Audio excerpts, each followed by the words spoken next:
as the consoler-in-chief, if you will. The president is the commander-in-chief. She has written a letter to school children around the country, obviously a woman who called her own daughters, but also a woman as First Lady cast in a completely new role, herself grabbed and shuttled by the Secret Service to a secure location when these strikes happened. So this, an event that transformed the country, perhaps as well transformed the role, the public role of our First Lady. John, thank you. Our senior White House correspondent, John King, with us this afternoon as we are a little bit past 3 o'clock Eastern Time. For those of you who may just be joining us, let me hopscotch a little bit around New York and give you a sense of where the situation stands. The significant concern 30 blocks away down at the Trade Center building now centers on two buildings. The American Express building and this building, the building you're looking at, which is One Liberty Plaza. We talked a great deal with you about this time yesterday afternoon about One Liberty Plaza, and this is a building that at this time yesterday was seen to be in danger of collapsing. We heard then really just a couple of hours ago that engineers felt that the building was safe. That report seems now to be not true, or not accurate at least, because officials now are very concerned about One Liberty Plaza. They are also very concerned about the American Express building, which lies to the south of the World Trade Center building. There was smoke. Smoke has been seen coming out of some of the mid-floors and upper floors of the building.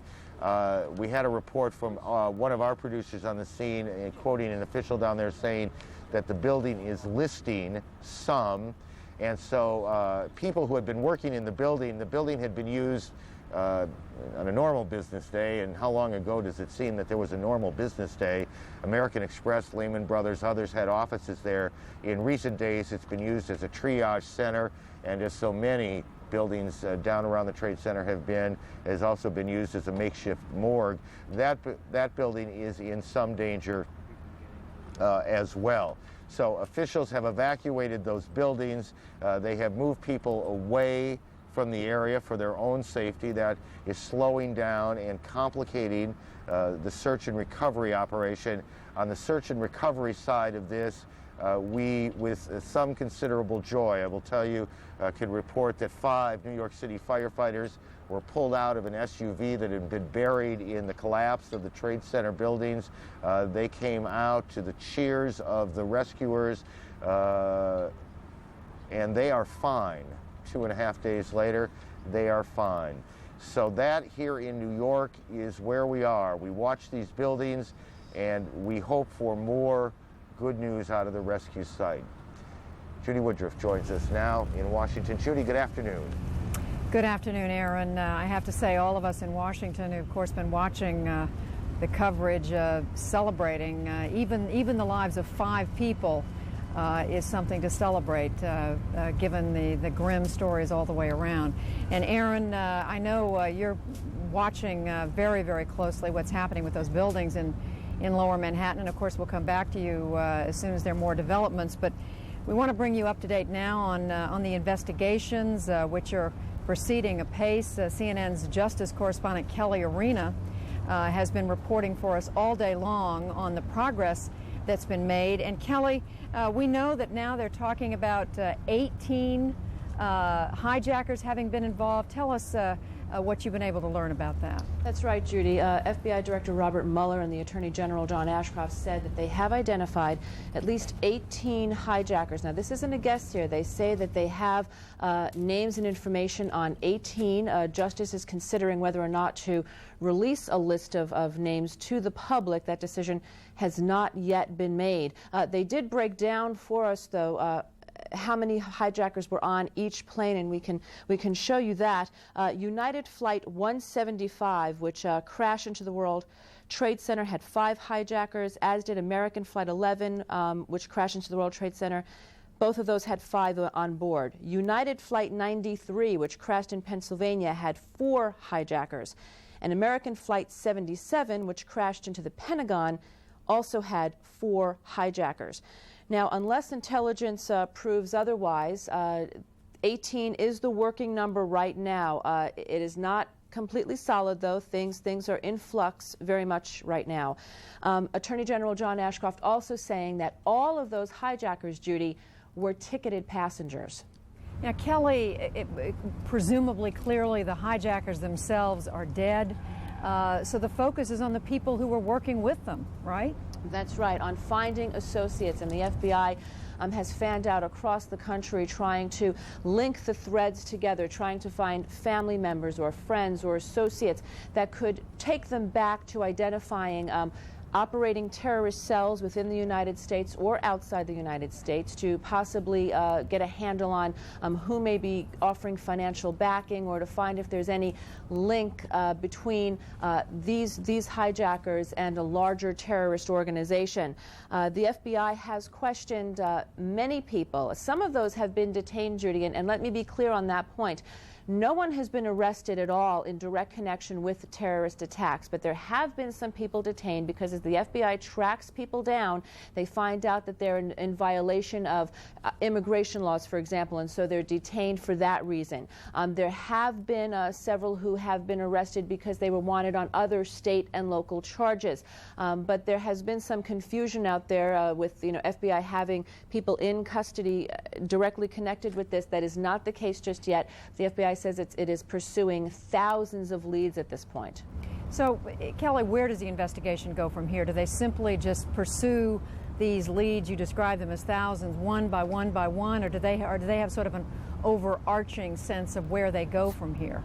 Well, right now, this is a very early stage of this investigation. The FBI is pursuing many avenues, search warrants, subpoenas, so on.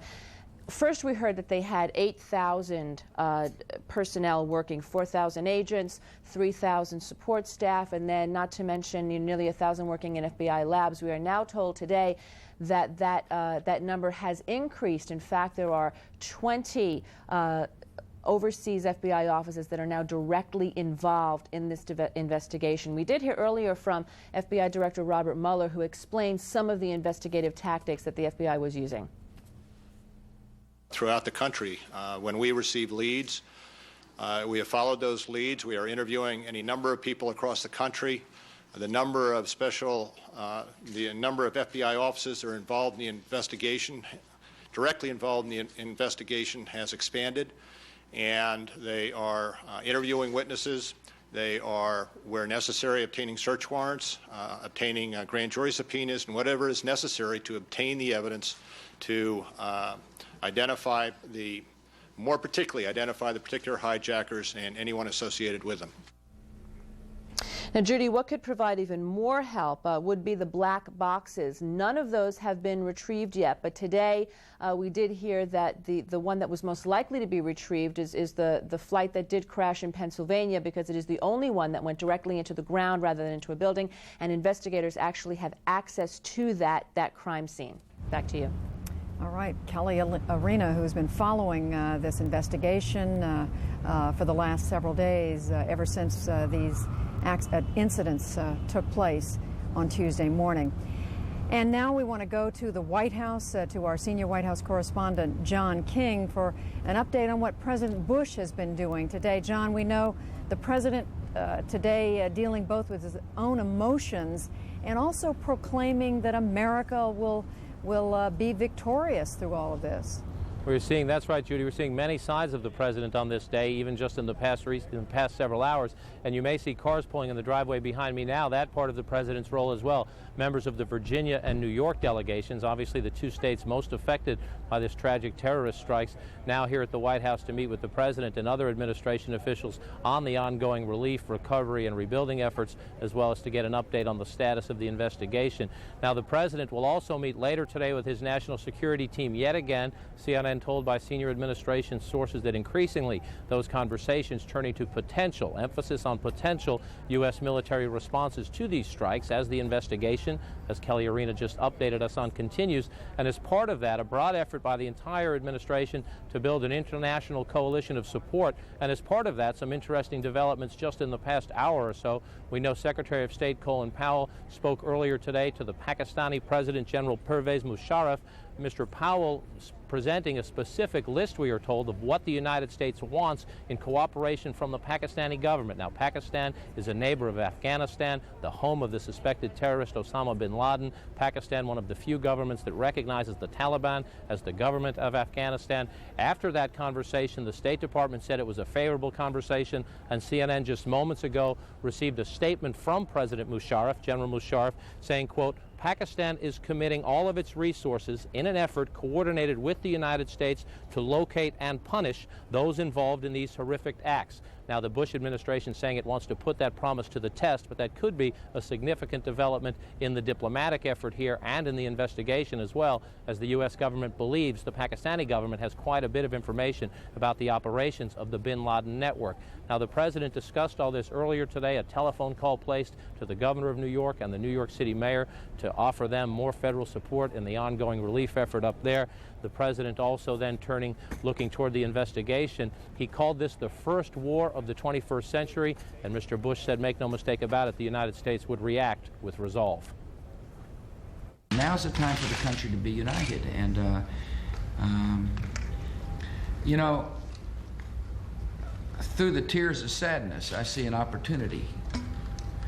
You know, make no mistake about it, this nation is sad, but we're also tough and resolute, and now's an opportunity to do generations a favor by coming together and whipping terrorism, hunting it down, finding it, and holding them accountable. The nation must understand this is now the focus of my administration. And as part of that effort, Judy, we heard earlier today the Undersecretary of Defense, Paul Wolfowitz, talking about the fact, he said it matter-of-factly, that fighter jets are flying combat air patrols over Washington, D.C. and other major U.S. cities as a result of this. And just in the past few minutes here at the White House, we have seen the Secret Service once again, and they won't tell us why just yet, push back the security perimeter. They had opened up Lafayette Park across from the White House in the past 10 minutes or so. Uniformed Secret Service agents going back out across the park and clearing the park, saying they are extending the security perimeter a bit farther away from the White House. No word as yet as to whether that is being done simply as a precaution or whether there was some new specific threat here at the White House. Judy? Now, John, we know that you're waiting there at the White House for the daily briefing from the president's spokesman, Ari Fleischer. As we wait for that, why the public focus on Pakistan? I mean, Pakistan is surely not the only country that has offered you know, some sort of, if not support, at least turned a blind eye in some instances to what these the bin Laden groups and other groups involved in terrorism have been involved in. Certainly not the only country to offer support. The administration saying it is overwhelmingly encouraged by words of support from key U.S. allies like Great Britain, like France, like Germany. Also words of support from less predictable nations like China and Russia. But remember, the United States government has been displeased with what it has heard from the Taliban in Afghanistan, saying earlier, right after this attack, that they saw no way Mr. bin Laden could be responsible for this. Now let's go inside, listen to the White House Press Secretary, Ari Fleischer. I want to give everybody a report on the President's activities for the day and then share with you some information about what the various agencies are doing to combat this terrorist attack. There is no evacuation of the OEOB. No. I'll be explaining everything. The President today has made a series of phone calls to world leaders. He has spoken to Prime Minister Koizumi of Japan, Prime Minister Berlusconi of Italy, Lord Robertson of NATO, Crown Prince Abdullah of Saudi Arabia, and Egyptian President Mubarak. As you know, earlier today he spoke with Mayor Giuliani and Governor Pataki to express his concerns about events up in New York and inform them, of course, that he will be going there tomorrow. The President also visited a local hospital today. I'm going to have a little bit more to say of that shortly. And beginning in just a few minutes, the President will meet with members of Congress from the Virginia area and the New York area to talk about the ongoing efforts of the federal government to be of assistance to the families and to the victims. Tomorrow will be a national day of prayer and remembrance. The President will attend a church service here at the National Cathedral in Washington, D.C., and the President is asking all Americans at their lunch hours to go and attend a church, a synagogue, a mosque, a place of their own choosing for worship, to say a prayer in assistance to the families and the victims of this horrible incident. As for the activities of the federal government, let me fill you in on several activities, including the one Helen just asked about. The Department of Defense will be announcing the names of those who are killed in the Pentagon disaster if families have been notified, for those families that have been notified.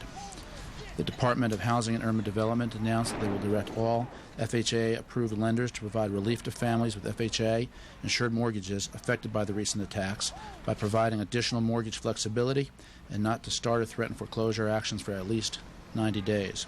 Secretary Martinez has also asked all major mortgage lenders, including those who are not insured by FHA, to consider providing relief to families as well.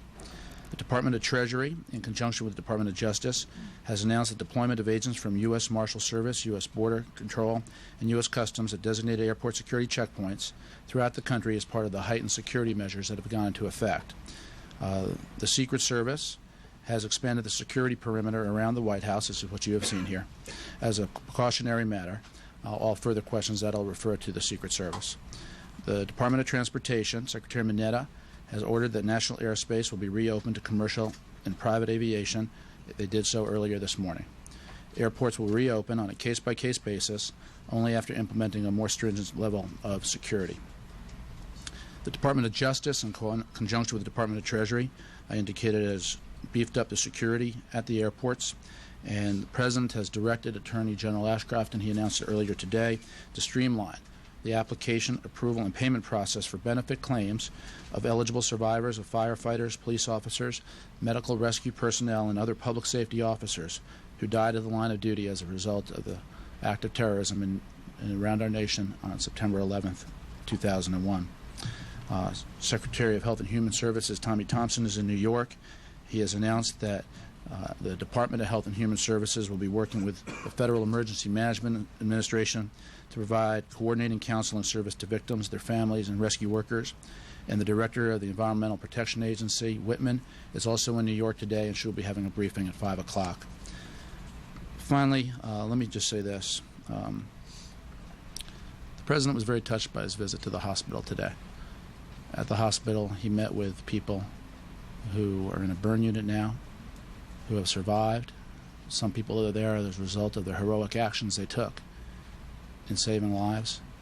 The President met with one family where a mother stood by the bed of her son in the company of a soldier who rescued her son. And she said, "Mr. President, you have no idea how much this means to my family that you are here." He and Mrs. Bush were very touched by the courage that they saw at this hospital and by the determination of our nation and its military and all the people who were affected by this and the people in New York City. The President is also aware there are people in this room who haven't seen their children in days. The President is determined, his resolve is clear and strong, and America is united. And I'm more than happy to take your questions. Ari, the President is not legally bound to seek a resolution from Congress authorizing the use of military force against whoever is responsible for these terrorist acts. And indeed, he already has a resolution from Congress showing solidarity in any response that he chooses to undertake. Why does the President believe it's necessary to have a separate resolution authorizing the use of military force? Well, the President views this as a real show of unity by the United States Congress. This is a real result of the expression of the bipartisan, bicameral leadership that met with the President 2 days ago to discuss Congress's role in this matter. So while the premise of your question is accurate, per the Constitution, the President as Commander-in-Chief has authority vested in him to take actions as he deems appropriate. It is also a recognition of the unity of our nation as expressed by the Congress. I do a follow on that, Ari, please. If it is actual war, as the President and others in the administration have declared, does he indeed not need a congressional approval to wage war on anyone? And the second part of the question, yesterday you said from that podium that the plane that hit the Pentagon was destined to hit here, and yet the plane came up from the south along I-95 and hit the West Wing. It doesn't seem to figure. Can you perhaps clarify for us? Well, on your first question, the answer is the same as I indicated to Mr. Roberts. The Constitution vests in the President the authority as Commander-in-Chief to take action that in that capacity he deems appropriate. Nevertheless, our nation should be heartened to see the joint action with the Congress as the United States government unites and the President and the Congress discuss the terms of any type of joint resolution that the Congress may offer. On the second question, I think we've really exhausted that topic. I've got nothing further to add. All right. The President said this morning that he wanted to give Pakistan the opportunity to demonstrate that it can cooperate in this coalition he's trying to develop. State Department sources are telling ABC that the administration has asked the Pakistani government for permission to transit through its airspace in the event of a military operation, to close its borders with Afghanistan, and to stop providing fuel to the Taliban government. Why, and what would happen to Pakistan if it did not comply?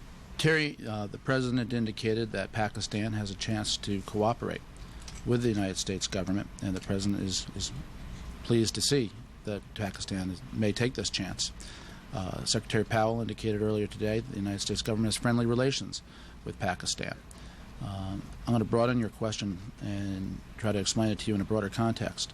When the President talks to these leaders, you know I'm not going to share with you any private information the President or others in the government expressed on any communications. If they did, I'm not saying they did. There are government officials sharing that information, and it's pretty significant. Are we looking to transit through Pakistani airspace? I'm not going to deal with any type of specifics about the actions that we are taking or are not taking with regions around the world or nations around the world.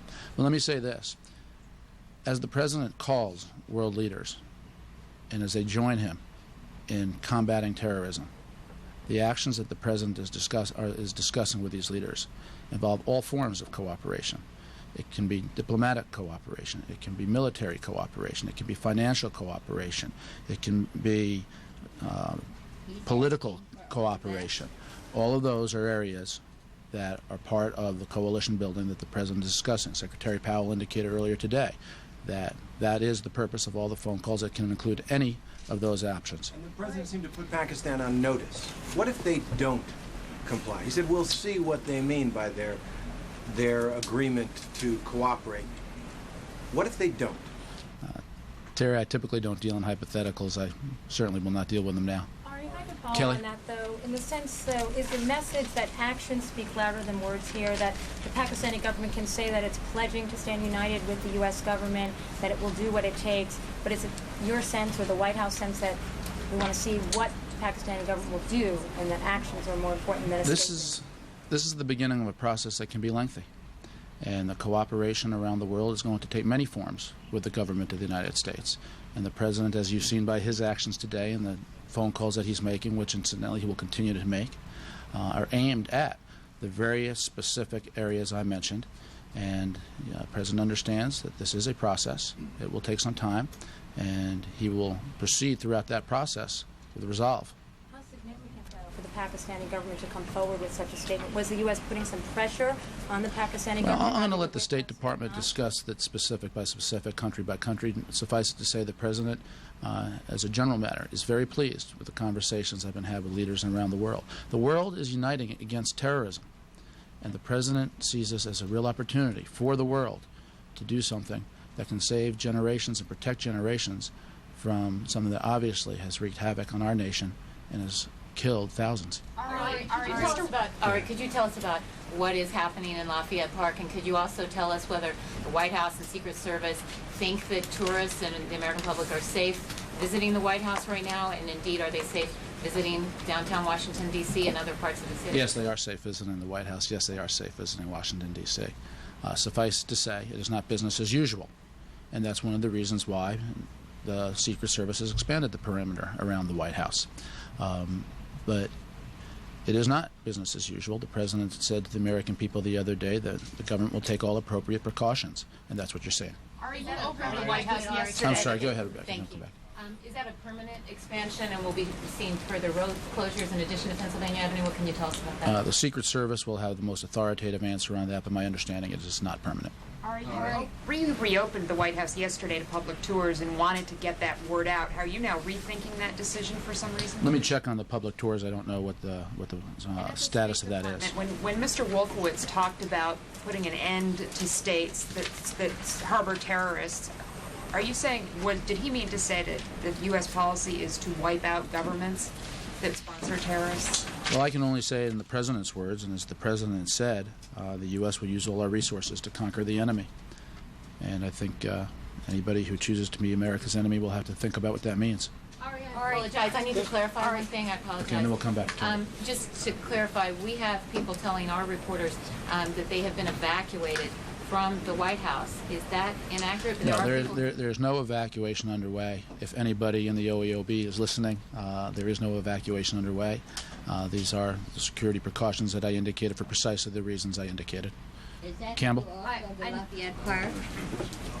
I believe the perimeter. Are people being moved out of the EOB? No. I just said no. Lafayette Park? Helen, I just said no. The perimeter is being expanded, but that deals with entree to the White House, but the White House will continue to have visitors. For example, there's a congressional delegation visiting now. Can people be in Lafayette Park? You have to check with the Secret Service. Why? Because the Secret Service knows exactly how their perimeters work. Is there credible information of a new threat, or what prompted them to do this on day 3? This is just ongoing security issues per the Secret Service. I mean, they had a broader perimeter on the first day, then they came back, now they're expanding it back out. Is this a result of some new information? Jim, I think if you look across cities across the United States, if you look at all the actions that have been taken, as the President said, it's not business as usual. Security has been beefed up around the nation as a result of decisions that local security forces make as they see fit. New information, or just they decided for today to expand it to Lafayette Park? Yeah, I think the Secret Service can explain their reasons with better precision than I can, but the President did tell the nation it will not be business as usual, and I think what you're seeing is a sign of that. Campbell had it, yeah. I know you don't want to go back to this subject, but the President, when he was asked today about the threat to Air Force One, said, "I will not discuss the intelligence that our country has gathered," and yet you and other senior administration officials have discussed the intelligence. Does he have a problem with that? Is there some sort of different policy? Is this something that he has authorized you to share with us? What the President said is he's not going to discuss how the sources and the methods for how any information is collected, and that's exactly in keeping with what I've done and what I've said. Prior to your statement yesterday on that subject, no law enforcement agency involved in this, the FBI, the Secret Service, any of the branches of the military, gave any hint that Air Force One had been a target. And so clearly, once you put that out there, people are going to want to know more information about whether or not that's a credible assertion. And what can you tell us? Well, I think that people understand it's credible. Harry, this morning you could not nail down what was the purpose of the President's phone calls regarding coalition. But this afternoon you come back with an answer that the President's really asking world leaders for military, financial, so forth, help. Is that right? Do I have that right? That's exactly what I said. Okay. Is there a coalition now being formed formally? I don't think you can say formally, the President. This is exactly what you would expect. This is what presidents do. At a time like this, the President of the United States, as the leader of this country, talks to his colleagues around the world, prime ministers and presidents. Is he asking for specific sums and men in uniform and so forth to join in an effort? He's asking for what I just indicated. It's more than moral support, though. That's a fair statement. It's practical action in response to terrorism. That's correct. When the President spoke in the Oval Office, he seemed to go beyond just terrorists and those who harbor terrorists to say those who encourage their actions. And I wonder, what did he mean by that? And which of the world leaders was he trying to send a message to, or did he discuss that with? Because it seemed to go beyond what he's already said. Well, no, I think when the President talks about those who carried out this act and those who harbor them, obviously those who harbor them have encouraged them. So it's one and the same. Jim? And how many, if I could finish, how many world leaders has he spoken to since the beginning?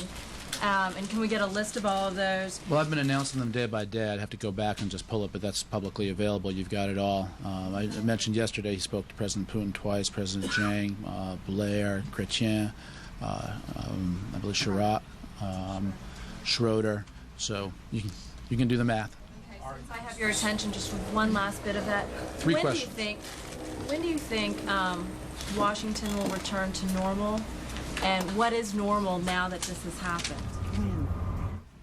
I think for the American people, not just for You're Washington. looking, while Ari Fleischer briefs at the White House, you're seeing pictures of St. Vincent's Hospital in New York City. 5 firefighters who were found alive in the rubble around the World Trade Center being brought to this hospital now. We just caught a glimpse of them just a moment ago, and we're looking now to see where they are at this moment. But we are told they were being brought to St. Vincent's Hospital. I'm told now we're going to rewind that tape and show it to you again. Here we are.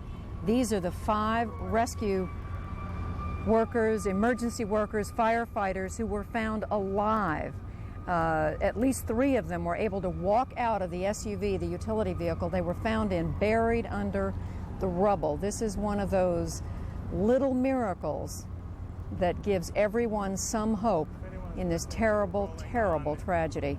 Clearly one of them on a stretcher, one of them, it looks as if in a wheelchair, and we were told that there were 3 who were walking, at least at the time of the rescue. We don't know the condition now. The St. Vincent's Hospital in New York. This, an amazing story. And now back to the White House and spokesman Ari Fleischer. Connie? Matt, 2 questions.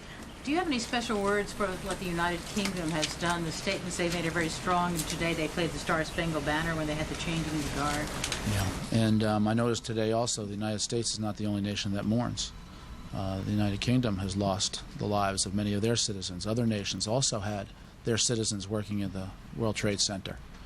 And so it's a further expression of the wonderful solidarity that the world is showing with the United States. I think it's very touching for the United Kingdom to play America's national anthem.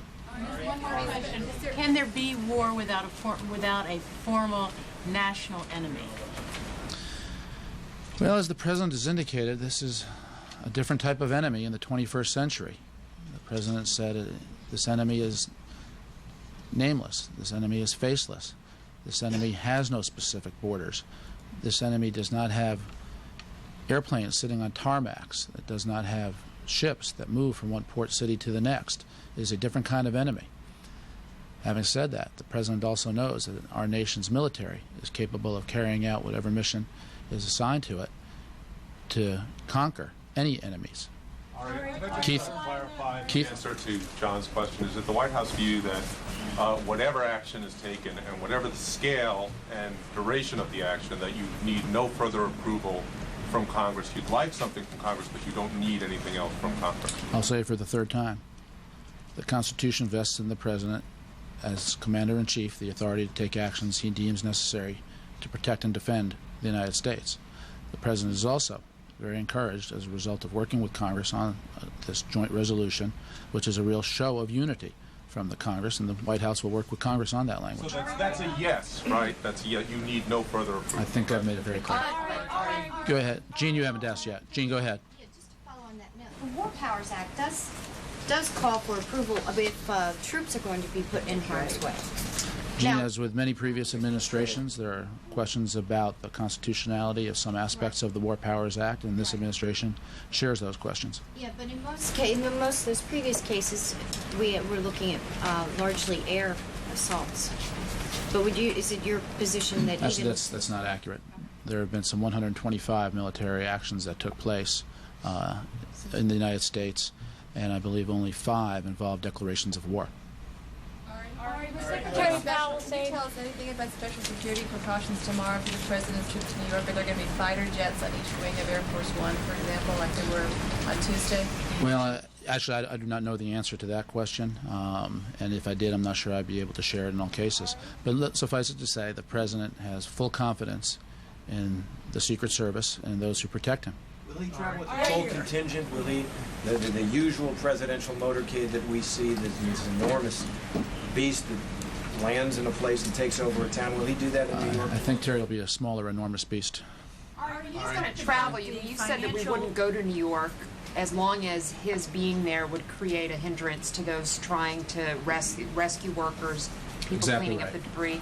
When they're still pulling people alive out of that rubble, how do you keep him out of the way and from being a distraction? Because in conversations with Mayor Giuliani and Governor Pataki, they talked about how it would be appropriate and meaningful for the president to go to New York. And so all factors are taken into consideration. And, of course, the president wouldn't go under any other circumstances. So are you saying he'll keep his distance from actual ground zero? Well, you'll see, just as when he visited the Pentagon yesterday. You'll see tomorrow. Go ahead. Go ahead. You talked about the business or the individuals with the mortgage help, et cetera. What about the businesses that have been wiped out? Where is the administration thinking of putting some help in that direction? Well, also as a result of the $20 billion supplemental appropriation bill that is moving its way through Congress, that will provide the means to give assistance to many people, businesses, otherwise, all who have suffered in this. Secretary Paul? Powell saying bin Laden is a prime suspect. Is the administration, the U.S., competent, or does the U.S. know of his whereabouts, where he is? I'm not going to give any answers to that question. If I could come back to the... Since the mid-1970s, the U.S. has had an executive ban in place on assassinations. Is the president considering lifting that? All the president's actions will be in concert with all laws, and I have no information for you beyond that. All right, former President Bush. Jim, go ahead. On that point, is there anything, any restriction that the administration believes is hampering the intelligence community's efforts to deal with terrorists? Are there any restrictions either self-imposed by the agency or by the intelligence community or by Congress that you think need to be eliminated? I have not heard any such conversations. As always on all these matters, as the President indicated today, the government will keep you informed of any steps that thinks are necessary, but I have not heard anything. I want to go somebody who hasn't asked anything yet. Go ahead. On the $20 billion supplemental, LMB, as he knows, says there's only $1 billion left in fiscal year 2001 that's on budget, or that's not Social Security. Is it accurate to say that that money can still be expended and be considered without use of Social Security surplus funding, depending on the timing of when that funding is released? Well, I think there's been a virtual, universal, if not universal, recognition by members of the Congress and by the President that our national security will always come first. So, I'm sorry, go ahead. Just for clarification purposes then, this is considered a severe emergency, and therefore it's money that's being taken from the Social Security surplus. I indicated 2 days ago that this was a severe emergency. LMB was just giving differing advice that it depended on the time that the money is actually spent, and that it does not necessarily mean you even have to use those funds. I'm just trying to get that clarified. I indicated this is a severe emergency. I also said that the fiscal year, of course, does not close to September 30th, so we'll know more at that time. But national security will come first. All right. So go ahead. Go ahead. The word war is being bandied around here so much, but that word in and of itself carries such a constitutional connotation, et cetera, and creates a confrontation with Congress or whatever. Is it possible we'll see a ratcheting down of the rhetoric with the administration? I think you're going to see consistent actions by the administration and statements of resolve and determination by the President, just as you've been seeing. So go ahead. Go ahead. The 1991 war resolution that Congress passed put some limitations on what the President could do. Would that be satisfactory, something like that be satisfactory to this President Bush? Or would you like something that is less, is more open-ended? You know, we're dealing with hypotheticals here. Congress today is considering a joint resolution to express its support for the President as a show of unity. And we're talking with the Congress very productively about the appropriate language to use in that. And that's where the administration is focused today. You would see this as more of a general resolution of support and not the kind of thing that his father got from Congress in 1991. Well, to be parliamentary, it is a joint resolution. So. Did you understand my question? I mean, I'm saying it's one thing to pass resolve we support the President, and quite another to pass what was enacted in 1991, which said the President can take military action under these conditions. I think this is all very public. This is a joint resolution that is going to move on Capitol Hill, and you'll be able to review the language of it yourself.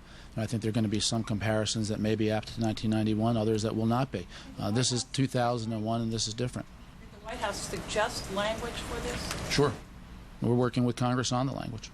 As law enforcement officials proceed in trying to apprehend individuals inside the United States who may have knowledge or have been involved in the attacks, what is the president telling law enforcement officials in terms of what actions can they take? Should people be prepared to see, say, phone taps that haven't been used in the past? What kind of civil liberties the president thinks should be protected or suspended? I think you need to talk to the Attorney General about the actions that they are taking. All will be in accordance with the law, of course. Earlier today, White House officials expanded on the threat against Air Force One, saying that there was a telephone threat to the Secret Service, that Air Force One was on a target list. As the 3 successful attacks were all sneak attacks with no prior warning, why did you put credence in the telephone threat? Again, you're getting into evaluations that involve the area of how the administration, or in this case, Secret Service, the White House, obtains information. And I think we've exhausted that. Go ahead. Earlier today, the president said White House spokesman Ari Fleischer going to some lengths this Thursday to demonstrate the president's resolve and determination to strike back at whoever was behind this week's acts of terrorism, saying at one point the United States will use all its resources to conquer the enemy, and at another point saying the world is uniting against terrorism. He said this is a real opportunity to prosecute the war against terrorism. Now, Aaron, back to you in New York. Judy, thank you. A couple of points I want to make just very briefly. One of them you've seen perhaps crawling across the screen slowly, but I'd like to highlight it here because it's important not simply practically but symbolically, and that is an announcement was made not too terribly long ago that all of the major stock exchanges, the Amex, the New York Stock Exchange, of course, and the NASDAQ will open Monday morning, not tomorrow, as they had hoped, or at least thought they might be able to do, but Monday morning, 9:30, all the major exchanges will open. Obviously, the financial community, because it is housed, so much of it is housed down by the Trade Center, has been enormously impacted. The stock exchange is expected to be up and running. I would venture to say not since October of '87 will an opening be as closely watched as that one. Secondly, the weather's about to change here in New York. We have, for the last 3 days, been blessed with extraordinarily good weather, and it is about to get very nasty. A thunderstorm front's expected to move in tonight, right around midnight, a little before, a little after. Gusty winds expected. The dangers here, a little rain probably wouldn't be terribly bad. It would help settle some of the dust down that's in the air, and it might actually help. A lot of rain and a lot of wind are not going to be good at all. There's any wind down there, any big gusting wind can impact the buildings, have an effect on those buildings. It's going to make the rescue operation somewhat more difficult. It's also, honestly, just going to make the working conditions, which are hardly pleasant now, that much worse. So we will keep an eye on the weather, which is expected to change and then stay very, very windy and quite cold for this time of year, at least through the weekend. All of this is the result of a tropical storm that's out in the Atlantic and is kicking back a cold front our way. The principal things that we are watching right now down by the Trade Center, we keep an eye on 2 buildings. One Liberty Plaza, a building we've talked an awful lot about over the last 24 hours.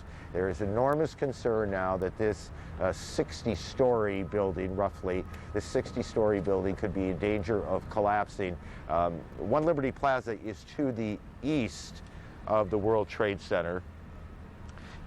On the other side of the Trade Centers, on the west side, almost all the way to the West Side Highway, which is a staging area, we are also keeping an eye on the American Express building as well. This is a building that houses American Express, obviously, Lehman Brothers. It's been used as a triage center since Tuesday. It has been used as a morgue. We saw some smoke coming out of the building earlier. We had reports from our colleagues that as they were being evacuated from the area, that there was some listing of the building.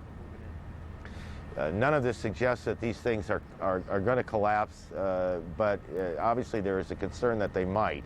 And that concern has just been one more problem that investigators have to deal with and rescue teams have to deal with.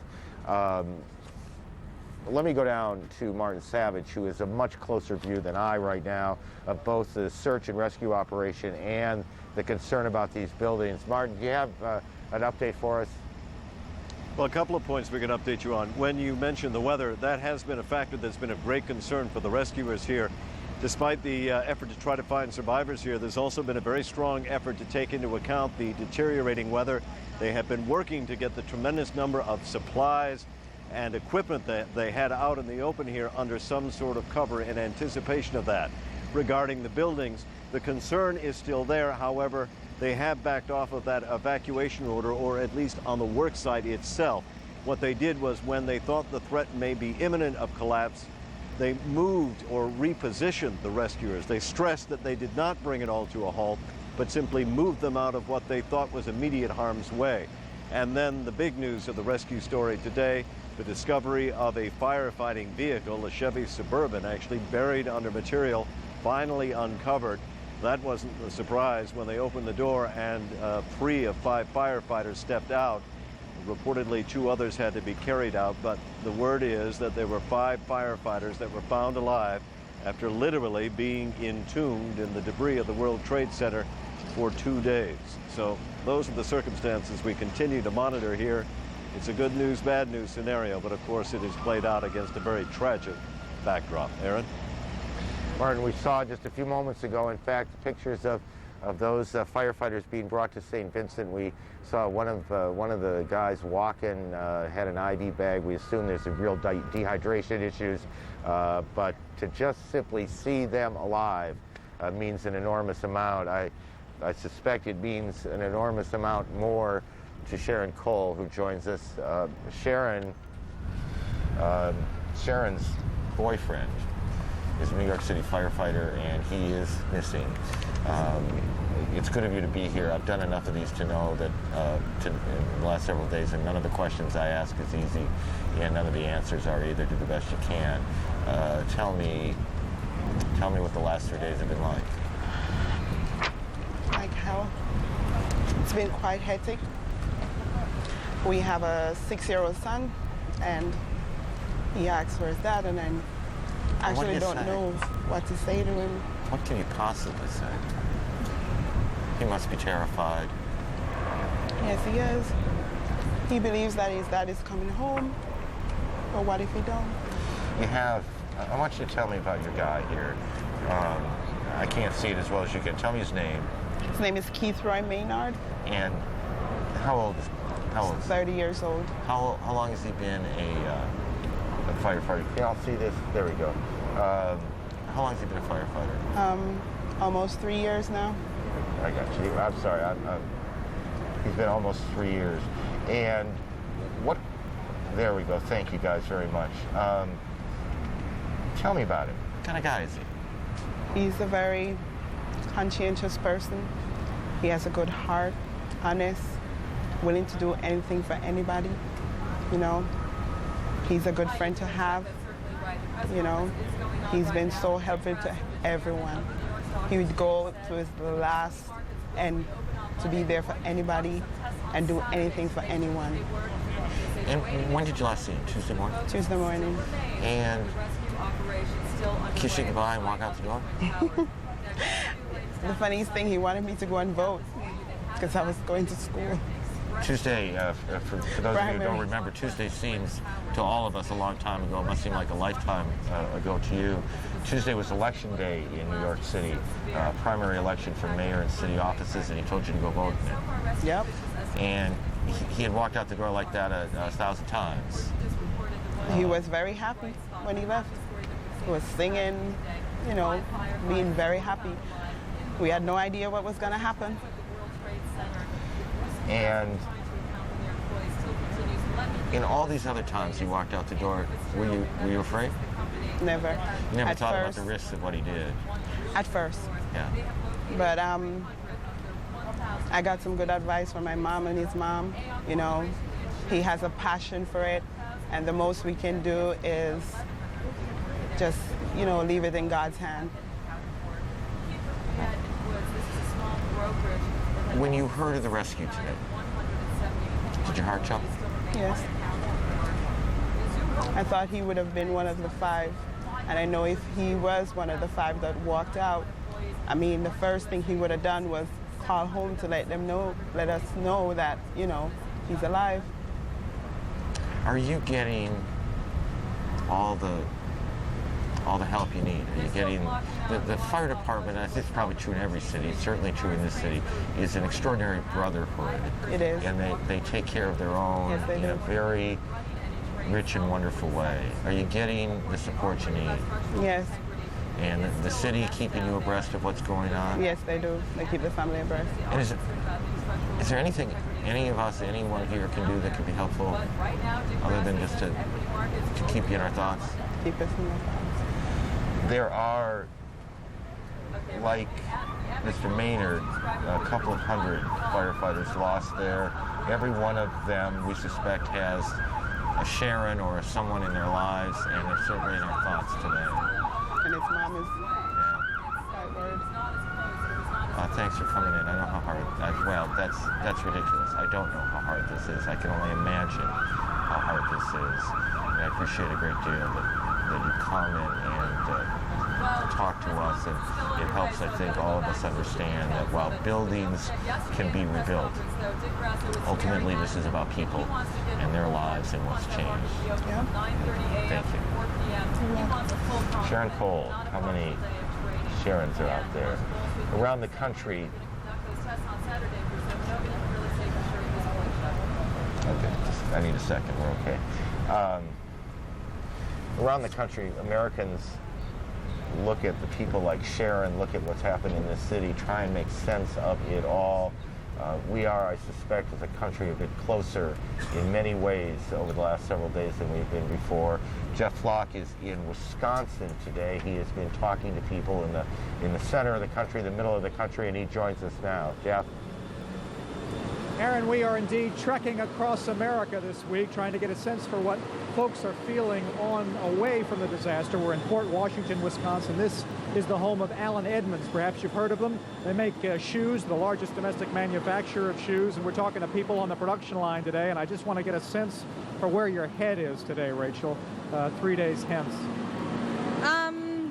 A little bit of fear and sadness right about now, because you don't know if it's over. Are there more things that are going to happen? Is that your fear, that more is to come? I fear that there is going to be more to come, or, you know, not even maybe now, or maybe 5 years down the road, or 10 years down the road, or when my children are grown, what is to come of this, if anybody thinks they can do it again.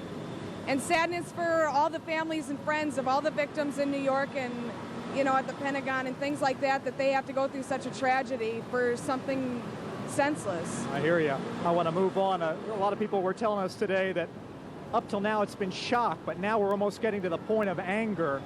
What about you, sir? Where's your head today? My head, I'm angry at what happened. I have a lot of faith in myself, our country, that things are going to turn around. We will be going after retaliation. You told me you were hearkening back to the biblical line of an eye for an eye and a tooth for a tooth. Yes, that's what it's going to take. I hear the anger in your voice. I appreciate it. Thanks. As you go to work, as you spend your time out here, where's your head today? Just that I'm a little scared. I'm afraid. I don't know what the future holds for my kids. I don't know if they're gonna come back and do this again, or when they're gonna do it again. And I just pray that the president makes the right choice. I want to also talk, and if I can sneak around to John over here. John, I know you spent a lot of your time traveling. The airport's open again today. Is air travel as we know it going to be the same? Pardon? Is air travel as we know it going to be the same? I'm afraid not. I think we've been spoiled way too long. I think there's going to be a lot of irate people once they get used to the new system, but I think that's the way it's going to have to be, and I think people will You're okay with to that? it. I think so. I am. Also, some sense out in the hinterlands for how much this tragedy has touched people. Dean Carls, Your son, tell me again, works at the Pentagon. Yes, he's a lieutenant colonel stationed at the Pentagon. He's been there since beginning of July. You left work on Tuesday not knowing if he was alive. And you learned? Well, when I got home shortly after, I got a phone call. And very fortunately, he was alive. He said, "Dad, I got out of there all right. I got to my truck, which is a block and a half away, and I got home to Alexandria, Virginia." So he was safe. I mean, I thought he was dead. I was certain he was dead. And I want to express my condolences to all the families who lost members of their family or who were injured or lost in New York, Pennsylvania, and at the Pentagon. Dean, thank you. Appreciate it very much. When you think about what comes forward from this, any ideas? You look into your crystal ball? No, I'm just, first of all, I want to send my sympathy to the families in New York, the victims, their families. And right now, it's like we can't believe it happened here in this country, in the United States. We're afraid of what's going to be happening next for our future. I hear that. I hear that. Vicki, thank you. Appreciate it. We don't want to get away without man who's president of the company. And you're all alike here today. Hey, John Stolenwerk, president of Allen Edmonds. Your head today. You were supposed to be traveling. You were going to a shoe show over in somewhere in Europe. Germany on Tuesday, and we were at O'Hare Airport and got the word and turned around and came back in the car. We're about 150 miles from O'Hare, and I've been trying to get on ever since, talking a lot to United Airlines. And we know that the airports are back open today, but you don't have any hope about traveling anytime soon, do you? No international. It might start tomorrow, so we'll go down tomorrow. You're a businessman. Give me some sense for the impact. You spend a lot of time on aircraft. I take it you're somewhat accustomed to some degree of convenience and being able to make things happen. Where are you thinking we're going right now? Well, I don't think this is going to help the economy at all, and I do believe, along with my coworkers and friends and European friends and customers, that we should act decisively and quickly against Afghanistan and Iraq. And this should not be a legal debate with the cabinet and lawyers in the White House. What are you talking about decisively? What are you specifically talking about? If I was running the country, I'd declare war at this point. They've been tweaking us for years. They did our embassy. They killed those Marines. They've been at the World Trade Tower a couple of years ago, and it's time that we put an end to it. I know the president's a friend of yours. Where's your shoes? Right. I know. You bet he's a customer. Do you have any hesitancy of sharing this with the president? Well, we've sent some emails from here, along with my coworkers. John, appreciate it. Thanks very much. We appreciate it. Our trek across the country, Aaron, will continue to get some sense for what people out here are thinking. Back to you. It is a reminder, of course, that this is not just a New York tragedy, though it's certainly that, not just a Washington tragedy. It is an American tragedy. It is affecting everyone in the country to one degree or another, in some cases in profound ways, like Sharon Cole a few moments ago, and others in, I guess, more trivial ways.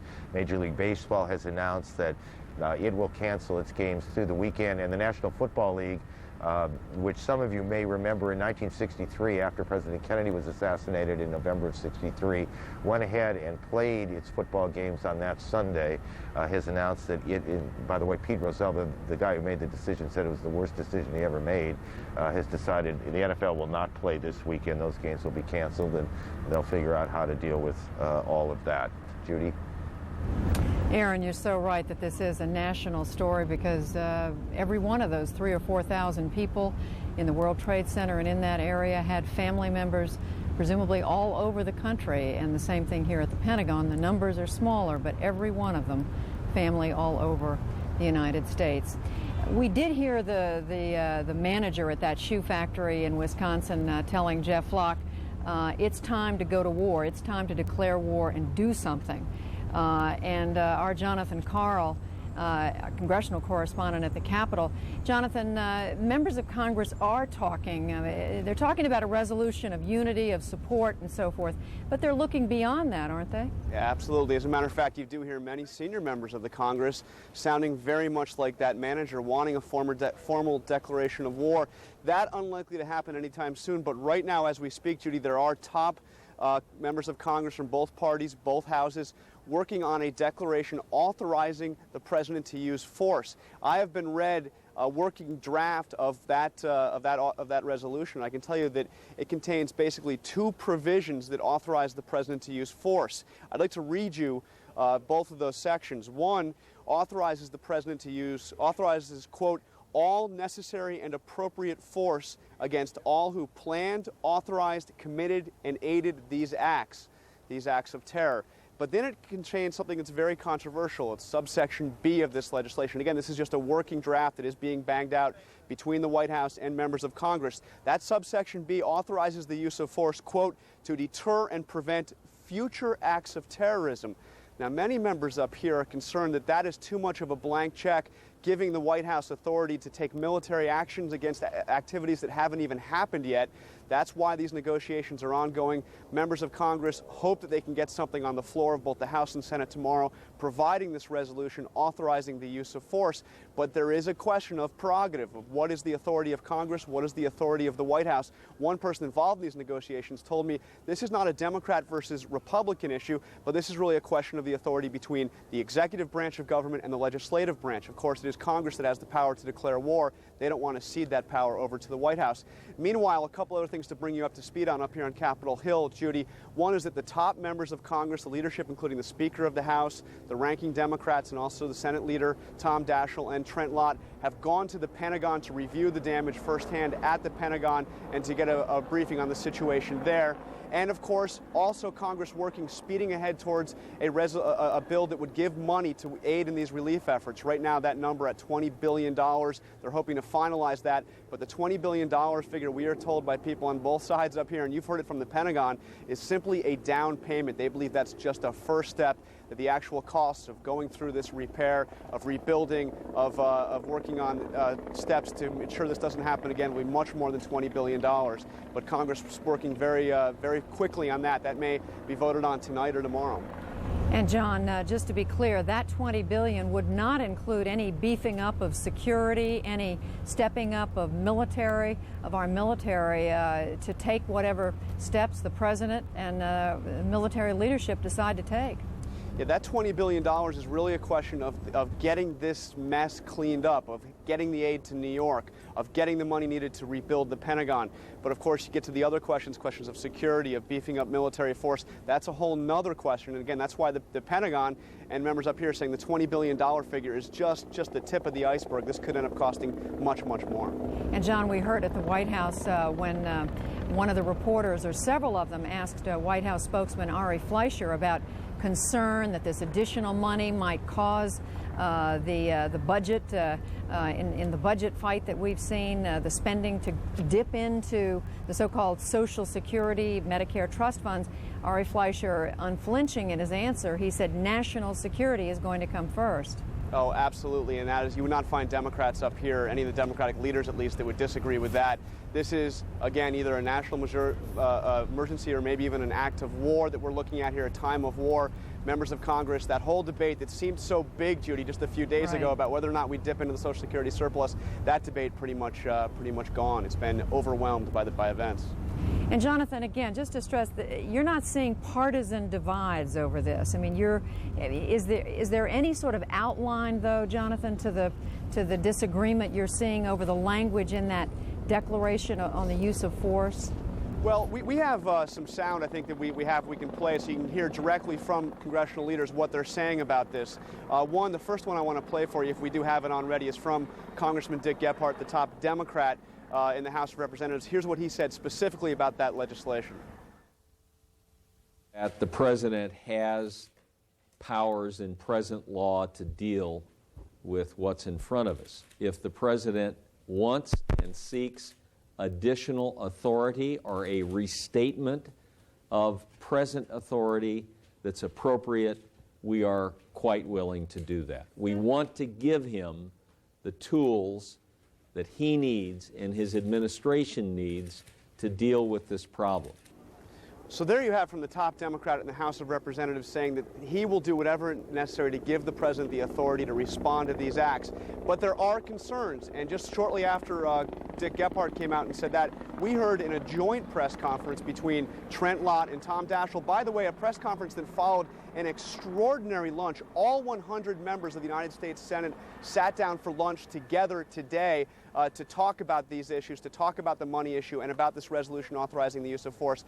The leaders came to the cameras after that and were asked, well, what about concerns that this would give too much authority, a blank check to the president to use military action wherever he sees fit?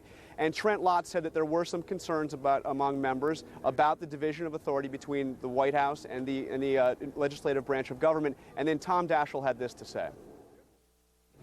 The resolution following the Pearl Harbor invasion was a very clear statement of intent with regard to the president's authority and with regard to Congress's intentions.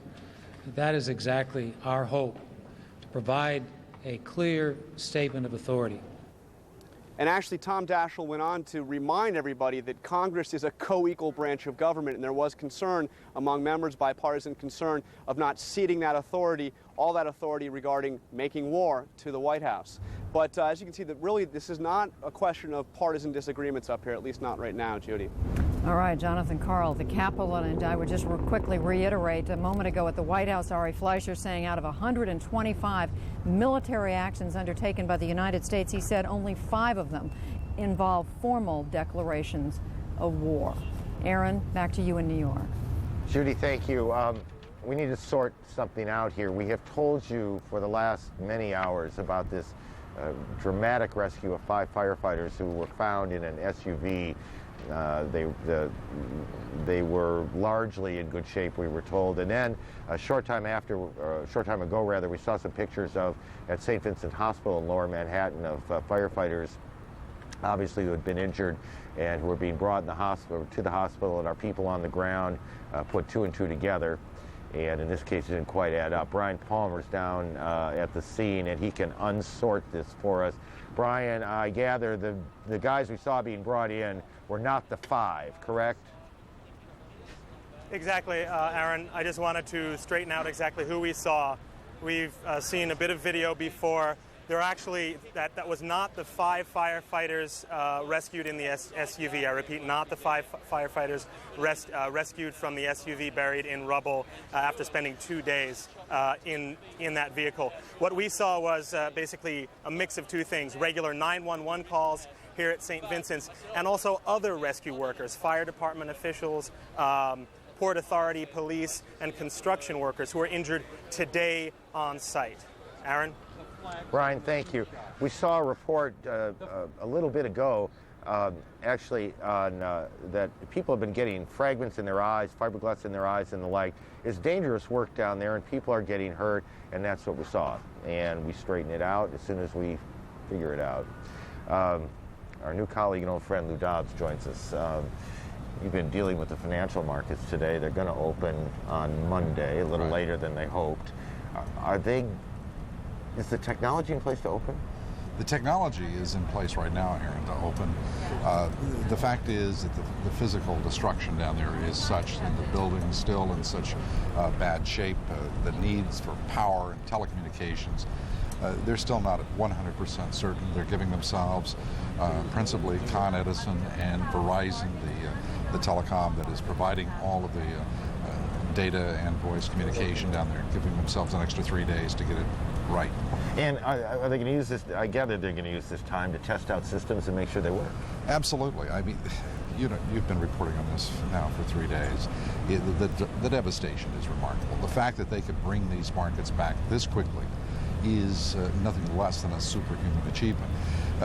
Dick Grasso, the chairman of the New York Exchange, wanted to bring it back today. I talked with a number of members of the board of the New York Stock Exchange, the people who run the firms. They want desperately to bring this market back. And to put this in some context, the fact that this market has been down, $45 billion a day are traded on the big board. That market alone represents $13 trillion in market capitalization. That is more than London and Tokyo and Frankfurt combined. This is the world's financial center, and it's imperative to bring it back as quickly but as prudently as possible. Help me with this stuff. Sure.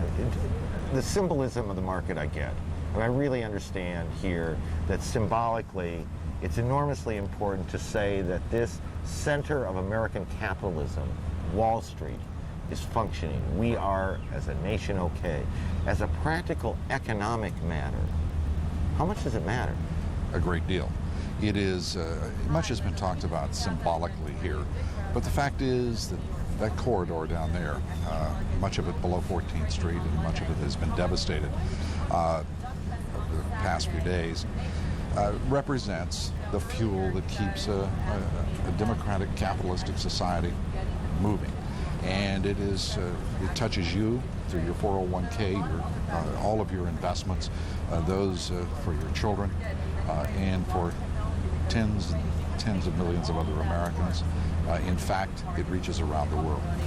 I said, I guess an hour, maybe a little less ago, and I'm perfectly prepared to get slapped around by you right now for having said it, but that I suspect that not since October of '87 will an opening be watched as closely as this one. We're not in the prediction business, but I guess that it's going to be a nervous at about 9:29 on Monday morning. Well, as you say, we're not in the prediction business. That doesn't keep any of us from venturing to that area. But the fact is, this is the first time since the Great Depression that we have seen the market close for more than 3 days. It will be watched anxiously, nervously by everyone. But the fact is that the people I'm talking with who run the firms and who run the exchange, they are prepared for an orderly market. We saw it today with the bond market open. We saw a bit of a move up in prices on the bond market. That's because it's a safe haven in times like these. The people who are writing into us are talking about going out and buying cars and not selling a stock for a year. There's a great will in this country. That will is represented politically, economically, and financially in markets like these. So I'm one of those. I'll make a prediction that we're going to see a far more orderly market than anyone imagines. Is it? When the market was shut down early that day a couple of years ago, I forget how many years ago now, there was a real concern that it was really a bad thing, that it kind of pent up both emotions and that the market needs a kind of constant flow to operate in an efficient and orderly way. Right. In this case, do you think there might be a salutary effect to the fact the market's been closed, that we've seen world markets trade, we have a sense of what's going on there, people have a much better sense of what's going on in their own country? Am I wishful thinking here? No, I think you're making a very good, a very exact point, and demonstrably. We saw the sell-off in Tokyo overnight following the destruction of the World Trade Centers, and we saw the markets come back. We saw the dollar sell off in the day following, and we saw it come back. I think that, as you say, the fact that the market is closed is, first of all, necessary and deeply regrettable, but I think it's also a great thing that we're not going to see the market open tomorrow, in which the market could have been open briefly in 2 days. Next week we'll have a full week for the market to assert itself and to do what it does best, make sense of it all. Thank you. I know you're back in a little bit to talk more about these things. Thank you. Good talking with you. A long time since we've done this. Thank you. Down on, I'm not sure if I mentioned this. You know, you sit here for a while and you forget sometimes what you said and what you haven't. The mayor is hopeful. Mayor Giuliani is hopeful that the city will be able to open up below 14th Street. 14th Street is the line where it's been cut off. Basically, it's virtually impossible to get through there. And the mayor hopes by midnight tonight that will change. Martin Savage down on the ground, not far from there, I suspect, to update us on the situation there. Marty. Well, the situation continues to be somewhat confused as these buildings that we have talked about. The One Liberty Plaza building is one that we are told right now is very much at least questionable. In fact, we're hearing that there has been some partial evacuations in that area because of instability reasons.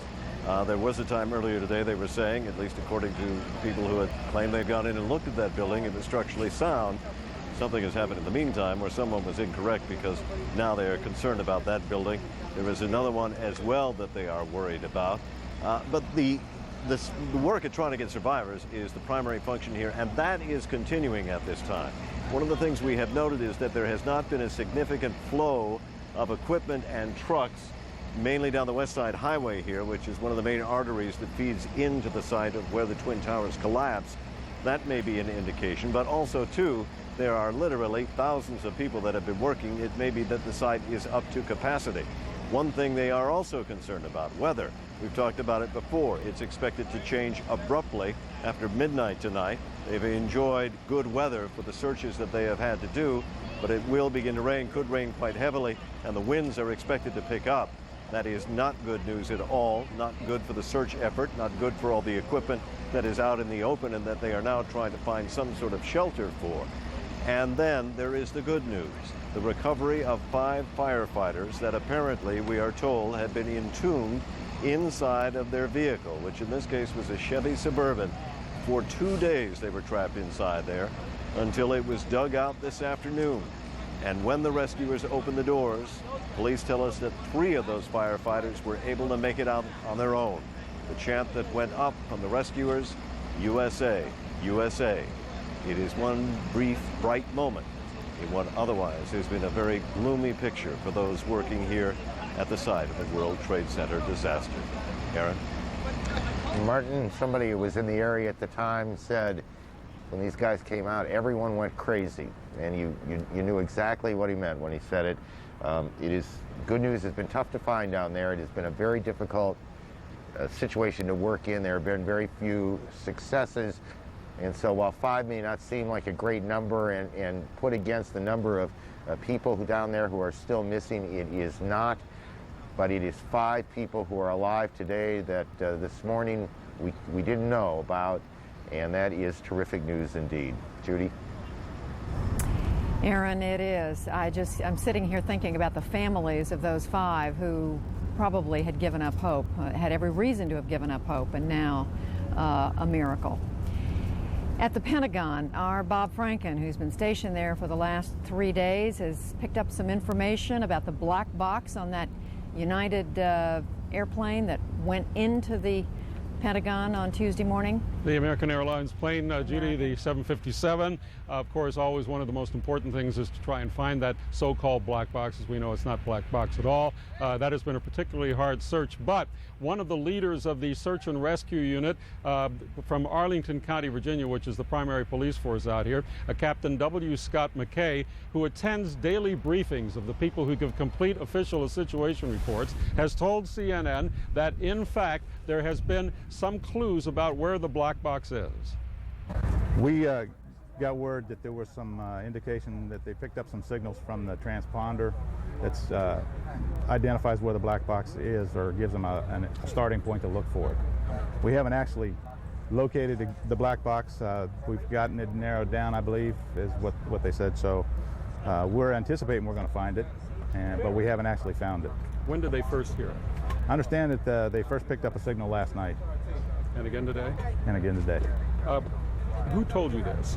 I got that in a briefing first thing this morning. I can't give you anybody's name right now. But was it somebody at the Pentagon? Oh, it was somebody here, yes, at the scene. But somebody who would know? Somebody who would know. So are you searching for it now? Yes, and that search has been going on since we started. And it will continue until we find it. But we're making dramatic progress in our shoring operations, which allows us to search more and more of the building. So we're hopeful that we'll find it, and as we always maintain hope that we find people in there too. So you've actually heard the pinging from the box? I haven't, no. But the reports are? The reports are that they have heard pinging from the box, yes. How close do you think they are to the black box? It's impossible to say. It really is. It's impossible to say how close we are. Impossible. Yeah. All right. The chaotic condition inside with so much of the area blocked, as we've heard so much. One of the things that has been so important is that they try and shore up some of this. Now, Captain McKay is among those who has been looking not just for casualties, but looking against all odds for some sort of miracle survivor inside. He said he's going to continue to look. In any case, what we have heard now from Pentagon officials is that they are estimating that when you combine the people who were on the American Airlines plane and those who they expect to be found inside, they're estimating that there will be 190 victims, 190 who lost their lives here at the Pentagon when the plane crashed into it. Judy? All right, Bob Franken standing vigil at the Pentagon. I want to bring you, our viewers, up to date now on where we stand. As we've been telling you, there's new danger and some new hope in the area around the World Trade Center in New York. Authorities saying the American Express building across the street is in danger of collapse. Emergency workers have been pulled back from the building, which is 51 stories high.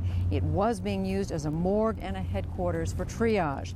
Earlier, rescuers thrilled to report that 5 firefighters had been found alive in an SUV that had been buried in the rubble around the World Trade Center. Meantime, across the United States, domestic airlines flying again with limited service and under tight security. The FAA, Federal Aviation Administration, gave the go-ahead for airports to reopen today for the first time since Tuesday's attacks on the Trade Center and the Pentagon.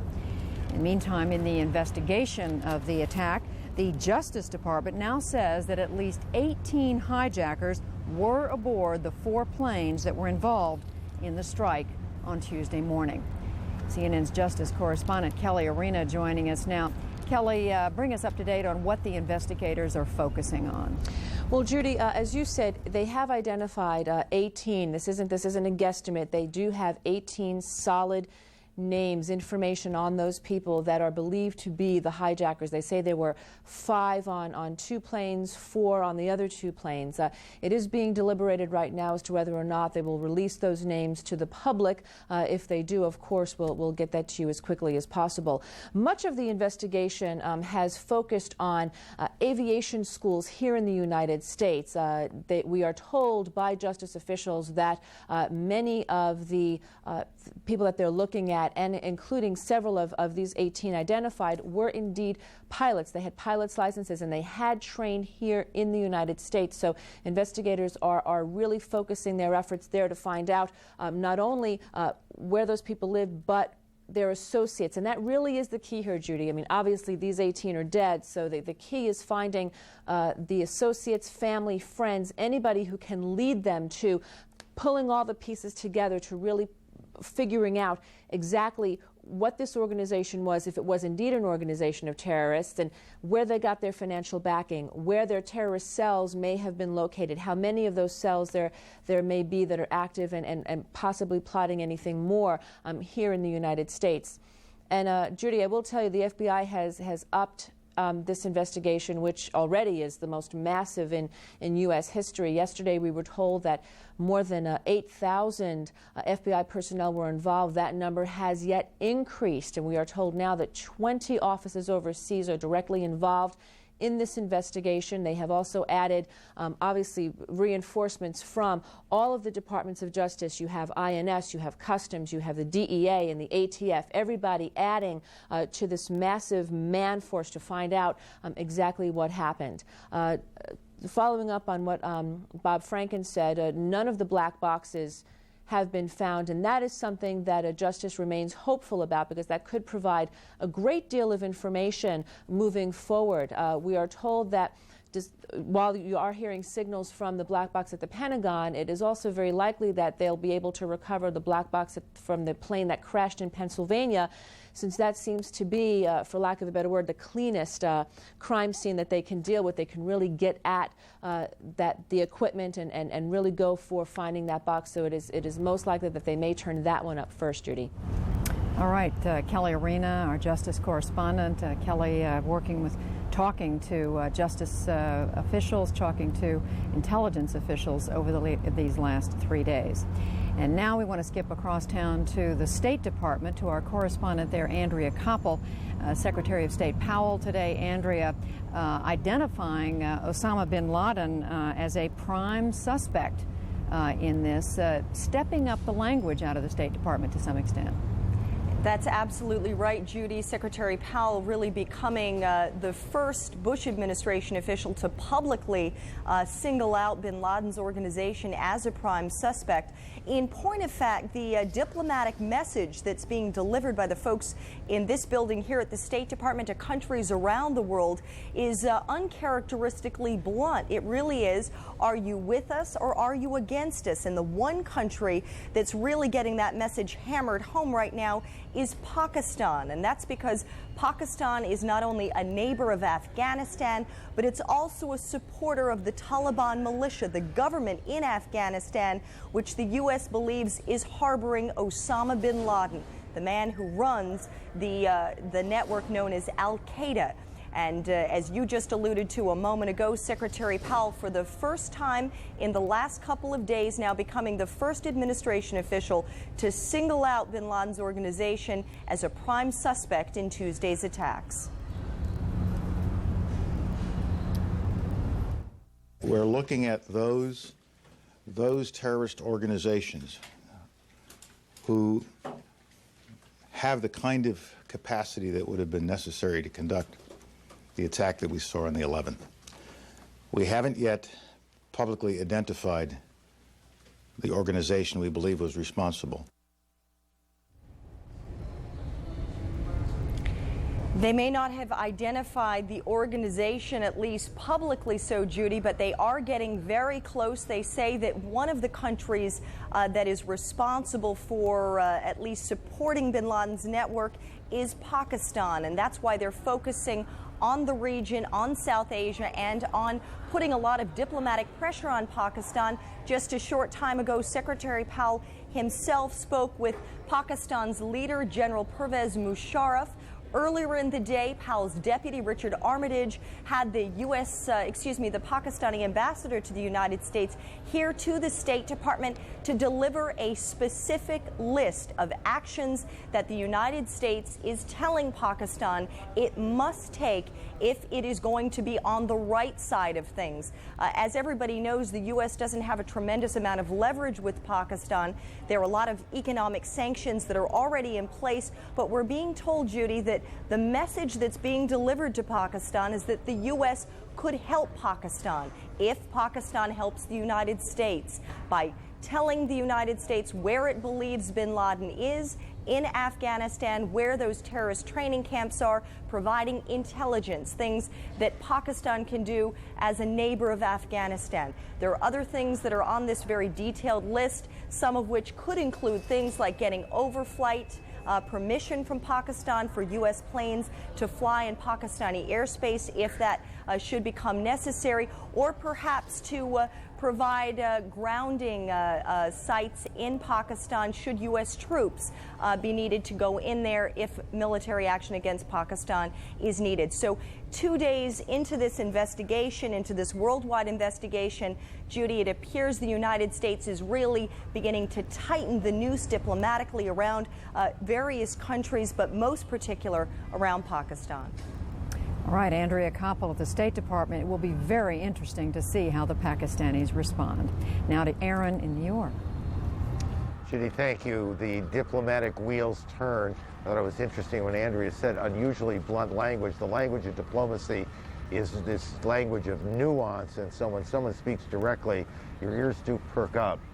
We have some new pictures from the blast site area, the ground zero area, whatever phrase you are most comfortable with. We can show you that was shot by one of our producers. We, as you have watched so many of these pictures, and each day now, almost each hour, we've been able to move a little bit closer. This is, you can see, I mean, there is no glass left, is there? I mean, this is just the skeleton of these buildings.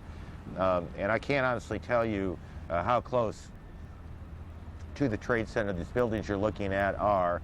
I certainly can tell you what that is. You see the rescue teams, the firefighters moving. It looks to me like they were moving back at that point. So I'm going to surmise here that the evacuation order surrounding these two unstable buildings, the American Express building off to the west to the Trade Center, and One Liberty Plaza off to the east, they move people back, and you get a sense of what that evacuation was like, and you take a look at the buildings and the condition that they are in. We saw that flag just a moment ago. I looked off to the east quite a bit, I suspect all the way to Brooklyn, and I could see a flag flying at half-staff, and I suspect that it might have been the federal building over there, but it was a very moving scene for us as we watched it, and as we watch the men and women of these rescue teams trying to go about their business, heartened by the news that they found 5 firefighters alive today, and obviously fighting the depression that comes with... And that's when it collapsed, some of the rooms were intact. We were able to climb in through a void, and Lieutenant May, Firefighter Kelly, and myself had crawled around through the different rooms, and we were in hotel rooms that were shifted in the stairway. But unfortunately, there was no one in there. No one at all? No. The only live person that we got out was the first day when Lieutenant May found somebody was on fire. When you're finding bodies now, is there anybody else? Yes. It just, I mean, some people are hurt, but for the most part, we found bodies. Working on that part of the debris and going through the rubble, can you explain to us how difficult? Can you put in words how difficult? Oh, it's tremendously difficult. There's just huge amounts of rubble to be moved, and it's like searching for a needle in a haystack. There's tremendous amounts of structural steel. We just think how long it took to put this building up. It might have come down quick, but just bringing all of that material out is a time-consuming effort. And I'll tell you, the tradespeople that have come and volunteered have done a tremendous job. We really like to thank all of them. They've done above and beyond anything we could possibly expect. It's frustrating because you never expect when you come to a fire. When I was coming in, I thought this was going to be a tough high-rise job. Never in my wildest imagination did I think this building was going to come down. I really believed in my heart that we were here to save people, not to carry our purpose out. So we just had the 3 blasts from the horn. Which building was that in relation to?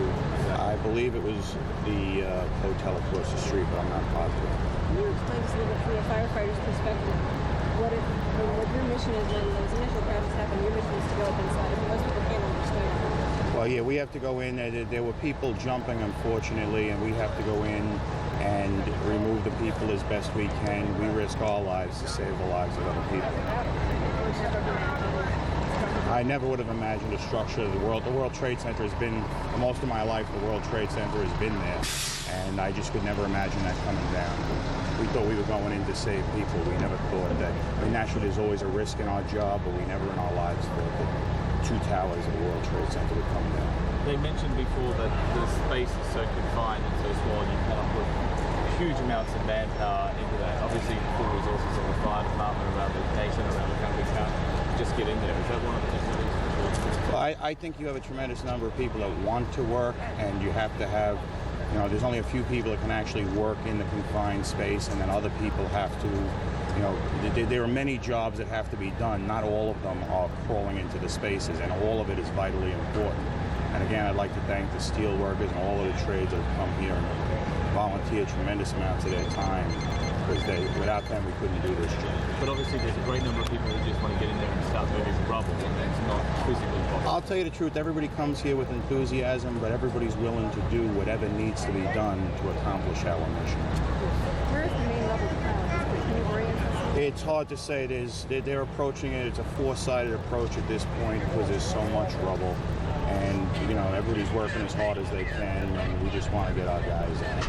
You know, it's one of those things that there's some great firemen died in there. And the knowledgeable fire officers, tremendous men, and, you know, I really can't describe the sorrow of all this business. Is there any way you can describe the delicate nature in which the Millennium Hotel is at this stage? Well, they look at it, they use a survey as transit, and apparently somebody picked up a little bit of a list in the building, but I don't really have too much information on that. So for our records, can you give us your name, please? I'm Captain John Sullivan. This is from I'm from the Bureau of Fire Prevention. 445 in Washington. Sorry, this structure right here is part of 445 in Washington. This structure right here is part of one of the towers. The metal that's right there? Yes. And it fell over. Did that fall over from the beginning, or was that? Well, yeah. Both towers pancaked. You know, it's the fall one went first, and then the one closest to us fell down. When the closest one to us fell down, I was about, like I said, half a block away helping somebody. We heard the rumble. The whole world turned black for about 10 minutes. I just stopped and just say a prayer. You didn't know what was going to happen and how you were going to make it out of there. And then once we were able to get around, we removed the injured lieutenant and continued on with the search. And then, like I said, is one of the few people I know that removed somebody alive is Lieutenant May. Lieutenant May? This is Lieutenant May right here.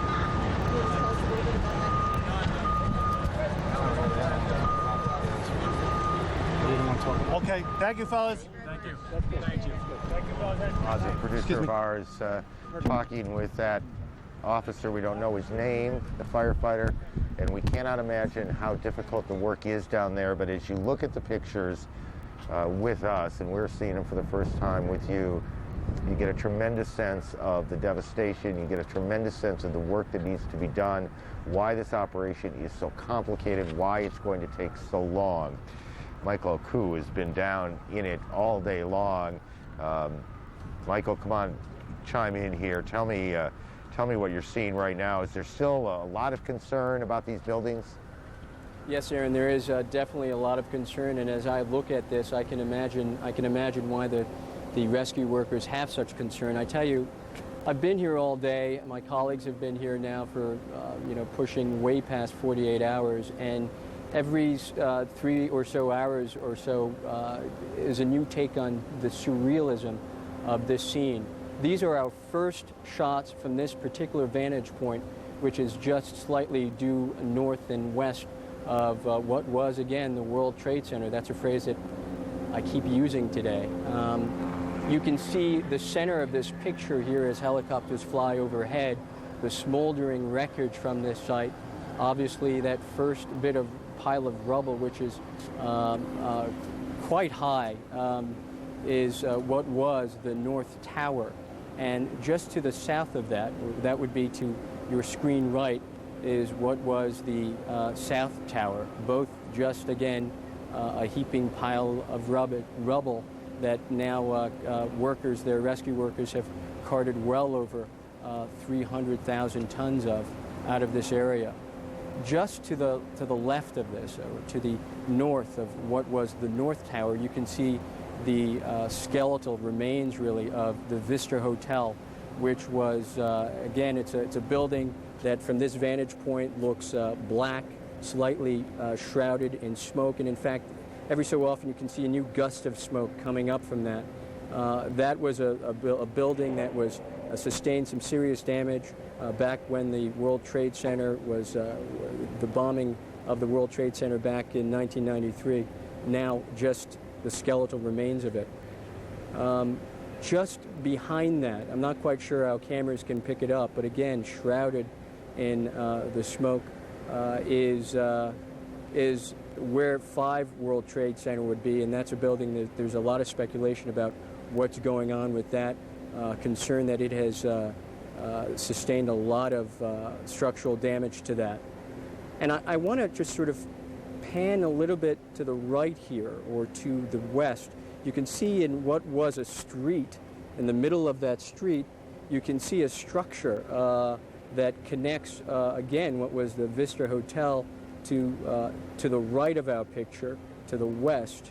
And that is a bridge that connected much of the traffic from the World Trade Center, from the 2 towers, I should say, over to the World Financial Center. Rescue workers and some structural engineers mentioned to us today that they actually purposely took down that structure because it was so uneven and obviously not firm, and they didn't want to cause any more damage and cause too much more risk to the rescue workers there. And just moments ago, I don't know whether our camera can pick it up now, I don't really see it anymore, but you could see flames sort of shooting out every so often, and they looked like they were flames produced by welding machines. Obviously, they're trying to, one must speculate that what they're doing is they're trying to make this area as comfortable as possible for the rescue workers, and they're trying to parcel out as much of this wreckage and get it out of here so that there's much more room for the workers to maneuver. Just to the right of that, this tall building to the right, which again I mentioned was the World Financial Center, the home of American Express, a beautiful building down here in Lower Manhattan. some engineers were telling us that this is a building that has some major questions as well. In fact, they went so far as to tell us that they are very concerned. You can see the beautiful glass on it, that some of this glass is not safe, and they may very well have to remove, if you can imagine this, each single one of those windows for fear of having those windows fall on their own and therefore cause even more damage and injury to the people who are working the scene. Michael, I'm going to interrupt you here, okay? The pictures are extraordinary. The FBI is briefing now in Pennsylvania, and we want to take that. Right is Dr. Dennis Dirkmatt, professor of anthropology at Mercyhurst College. To my left is Coroner Miller from Somerset County. Something I want to correct right off the bat. There were some discrepancies, and for my part of it, I apologize. There was no military involvement in what happened here. I believe I might have misspoke with concerning potential for a bomb on the plane, and if that was the case, and I apologize for that, but there was no military involvement. I hope that ends that line of questioning and we can move forward with other issues. The other issue that came up this morning that I want to address is there was some concern regarding the locations of Indian Lake, the distance from the scene at the crime scene, and also New Baltimore. Indian Lake is approximately 2.5 miles. The entire lake is approximately 2.5 miles from the crime scene, the actual site of the crime scene. New Baltimore is approximately 8 miles from the crime scene. At the outset of this investigation, the Indian Lake was a part of that crime scene that was staked off by the Pennsylvania State Police. Early this morning, it was discovered that there was some debris in New Baltimore. There was a question at the 10:30 news conference regarding whether it was feasible that debris from a crash at this location could travel 8 miles. After review this morning by both the NTSB and the FBI, they reviewed what was found at the New Baltimore site. They determined that it was all things that would very light materials such as paper, nylon, thin nylon, and things that would, if in the air with a wind, would easily blow. Researching what was going on with the wind and the location at the time of the plane going into the ground, there was a 9-knot wind in a southeasterly direction. Both Indian Lake and New Baltimore are southeast of the crime scene at that 2.5 miles and 8 miles. According to the NTSB, not only is it plausible that debris from this crash could be in both these locations, it is probable that this stuff is debris from the crash that we've been talking about for the last couple of days. There's no evidence has been uncovered as of yet of any other second plane or of anything else being or of a second crash or of any other plane being involved. And as I mentioned earlier, there's absolutely unequivocally, there's no military involvement in the plane going down. We did have an incident earlier today regarding a breach of security that I'd like the Major to address at this time. Pennsylvania State Police continue our task of maintaining security at this crime scene. Shortly after 2 o'clock, we had 2 members of the media talk to our troopers and request that they take photographs in an area that we would have permitted photographs to be taken. They were told to specifically park in the field, but that under no circumstances were they attempt to cross that field or walk down the dirt road that was there. The trooper began to walk away, looked back. They were headed across the field towards the dirt road. They were immediately arrested, handcuffed, and they were being arraigned at a district justice office. From information that we obtained, we believe there are what you call stringers from New York City. I cannot stress enough, this is a crime scene. Not only is this a crime scene, This right now is a temple burial yard for those victims. We must maintain the integrity of that scene. Thank you.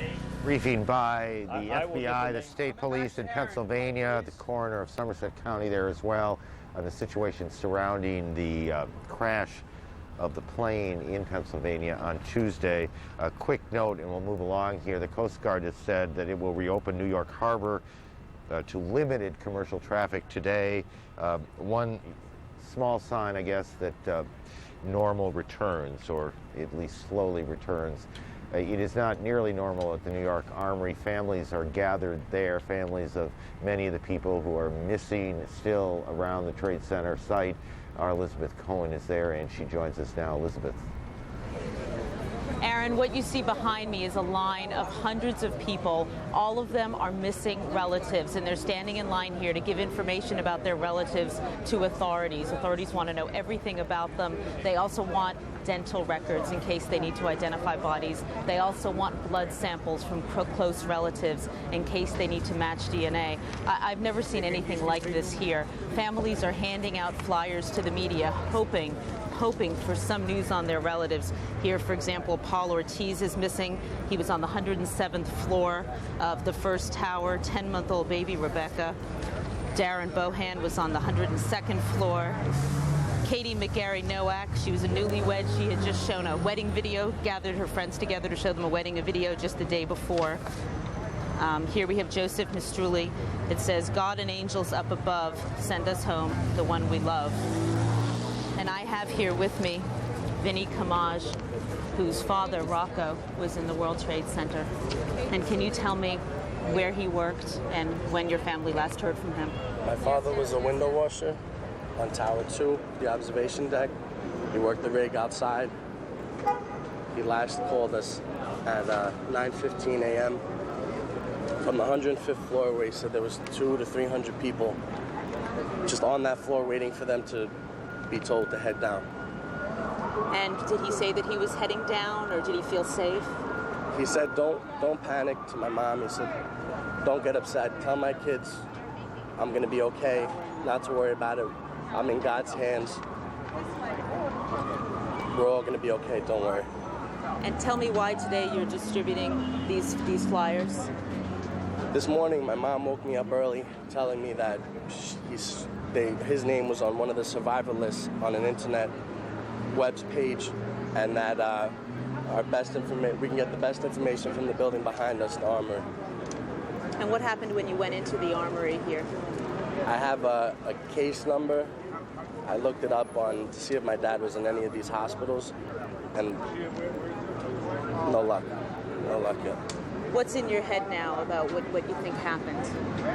I don't know. I know that my father, he wouldn't have just left everyone behind. He would have looked for his workers. He would have helped people out. He did it on the 90th when they bombed it in '93. He helped a pregnant woman down the stairs. So he was in the building in '93? Yes, he was. He's been working there since 1973. Was he scared to go back and work in that building after the '93 bombing? My father went back the next day. They asked him, because they needed to inspect the outside of the building, and my father knew how to operate the rig, so he brought down all the workers to inspect the building. If you think your father might be out there somewhere, what would you want to say to him? I want to tell him that we all miss him. His little nephew, Luke, misses him. And that we're strong. We got hope. Thank you. Thank you. Aaron, I've been talking to these families for 2 days now, and all of these stories are very much like this. People are just hoping that their relatives are out there somewhere, and they're begging us to talk about them, to show their pictures, hoping that if someone's seen them, that they might be able to identify them and give some information. Aaron? They were window washers and lawyers and investment bankers and maintenance workers, and they shared very little in their lives, but on Tuesday morning they shared one of the great American tragedies, and now their families look for them and pray for them, and it utterly breaks your heart. Judy? Aaron, it's very hard to talk after listening to the gentleman Elizabeth was just talking with. it does break your heart. Airplane travel in this country, one of the things we've been very much keeping an eye on. Most of the airlines have resumed flights, but they are running only a limited schedule. They are concentrating first on those flights that were suspended on Tuesday when all of this mayhem first happened. But even with a new activity at some of the airports, like what you're seeing here in Atlanta, there are others that still remain closed at this hour. CNN's Patty Davis has been following the air travel story over the last few days. Patty, bring us up to date on how much travel is now being permitted and what is going on. Patty. Well, Judy, air travel slowly ramping up at the nation's airports. The airline industry says that, in fact, as of late this afternoon, there are about 1,200 flights in the air. The FAA says that most of those, though, were diverted flights, originally diverted because of the Terrorist Act, as well as airlines repositioning their flights to get them to the airports where they need to be. FAA says that there have been no new flights, but airlines are filing their flight plans for new flights at this time. Now, currently, 67% of the airports have met the FAA's stringent new security standards to reopen. Now, those include the ones that are open now: Dulles Airport, among them Atlanta, Los Angeles, the New York airports, Dallas, Fort Worth. Now, notably still closed, Washington Reagan Airport. That is the airport that's about a mile and a quarter away from where that one plane crashed into the Pentagon. Now, overseas carriers not allowed to fly, and actually you're seeing pictures there right now at Washington's Reagan National Airport this morning. They put 3 massive snow blowers in front of the air traffic control tower. They say that they wanted to prevent terrorist acts there. Those have since been replaced by huge concrete barriers. Now, foreign carriers, as I was saying, overseas carriers are not allowed right now by the FAA into the United States. The FAA, in fact, says that it will turn back any airplanes that are overseas carriers that are coming into the U.S. And one FAA spokesperson said that, in fact, there has been anecdotal evidence that has happened. Judy? About these security measures that the airlines are now having to institute, how difficult is it, number one, and how long is it going to take? Well, there certainly are much more stringent security standards in place. Those include no knives that you can bring in. You also have to, you cannot check in at curbside. You can't check in off of the airport, at any off-airport site. Vehicles near the terminal are monitored very carefully. You know, the airlines are telling passengers this is going to be very slow going. One Alaska Airlines official, in fact, said, quote, "If anyone thinks they'll be able to show up 20 minutes before their flight and make it on board, they will be left at the gate." Some airlines saying come as much as 2 hours ahead of time. Now, one of those security measures being talked about today was by Transportation Secretary Norman Mineta. He talked about exploring possibly using the military's elite counterterrorism unit to help patrol the nation's skies. We are asking for expeditious treatment and action by the Department of Defense to give us some Delta Force folks. They are already trained on high-risk situations, and it wouldn't take that much more training to put the Delta Forces on the airplanes. The Pentagon says that, in fact, there have been discussions on that, but it's more in the range of training the U.S. Air Marshals with Delta Force-type training. Judy? All right, Patty, which just brings to mind many more people involved in air travel, air security than we've ever seen before in this country. Aaron? Judy, thank you. We've just got a report, and I want to frame this for you very carefully, we have been watching the American Express building, and we are getting a report that there is some collapsing. I don't want to suggest to you here, and I don't want you to hear it this way, that this large skyscraper has collapsed. But we are getting reports that there is some collapsing. What precisely that means, we are looking for clarification now. I don't know how much more serious the situation is down there, but the American Express building is one of two buildings in the area of the site that are extremely unstable. Many of those buildings are unstable, but these two, One Liberty Plaza, I'm going to just turn around here while I talk to you for a second just to see what's going on behind me. That the American Express building is getting some crumbling or some collapsing, and we'll keep an eye on that. The building has been a triage center. It's been a morgue as well. Several hours ago, this situation started to deteriorate, and the firefighters in the area, the people who were working in the triage unit and in the morgue, were told to get out, and they did. Rescue teams were moved away from the building. It is just another example, again, of how unstable the situation is there, and we will endeavor to figure out exactly what subcollapsing means, how much more serious the situation is at the American Express building, about 30 blocks away from us. We have been able to get closer today to the scene, and closer also today to the firefighters and rescue workers who are trying so desperately to find those nearly 5,000 people who remain missing. And we have talked to them, and we have some of what they had to say to us to play for you now. Well, what we're trying to do now is just, and probably the deputy chiefs will be able to talk to you a little bit more. I'll give you just an overview, but we try to search any kind of surface victims and any kind of voids. There's still a lot of voids underneath the Trade Center. I had just been underneath, and we went down to the PATH train, which is like 2 levels below what you see right up here. And we got to the PATH trains. We investigated some of the areas down there, and then we were called up because they were going to do some debris removal up top. So when you're talking about the voids underneath, you're literally, what, 2 stories below ground on top of the covered by debris? Up above, yes, correct. Can you describe what that must be like? There was, just a lot of emptiness. That's about it. A little, darkness, empty. There's a couple of fires burning down below, but they're insignificant right now. The main purpose of the mission right now is to get the surface victims or any people trapped in any voids, and that's what we're trying to do. Our firehouse, we're trying to get that in working condition. We had portable generators working. We have the lights back on again, so this way guys can come in, grab some bottles of water, something to drink, and keep everybody going. So everybody's doing a great job.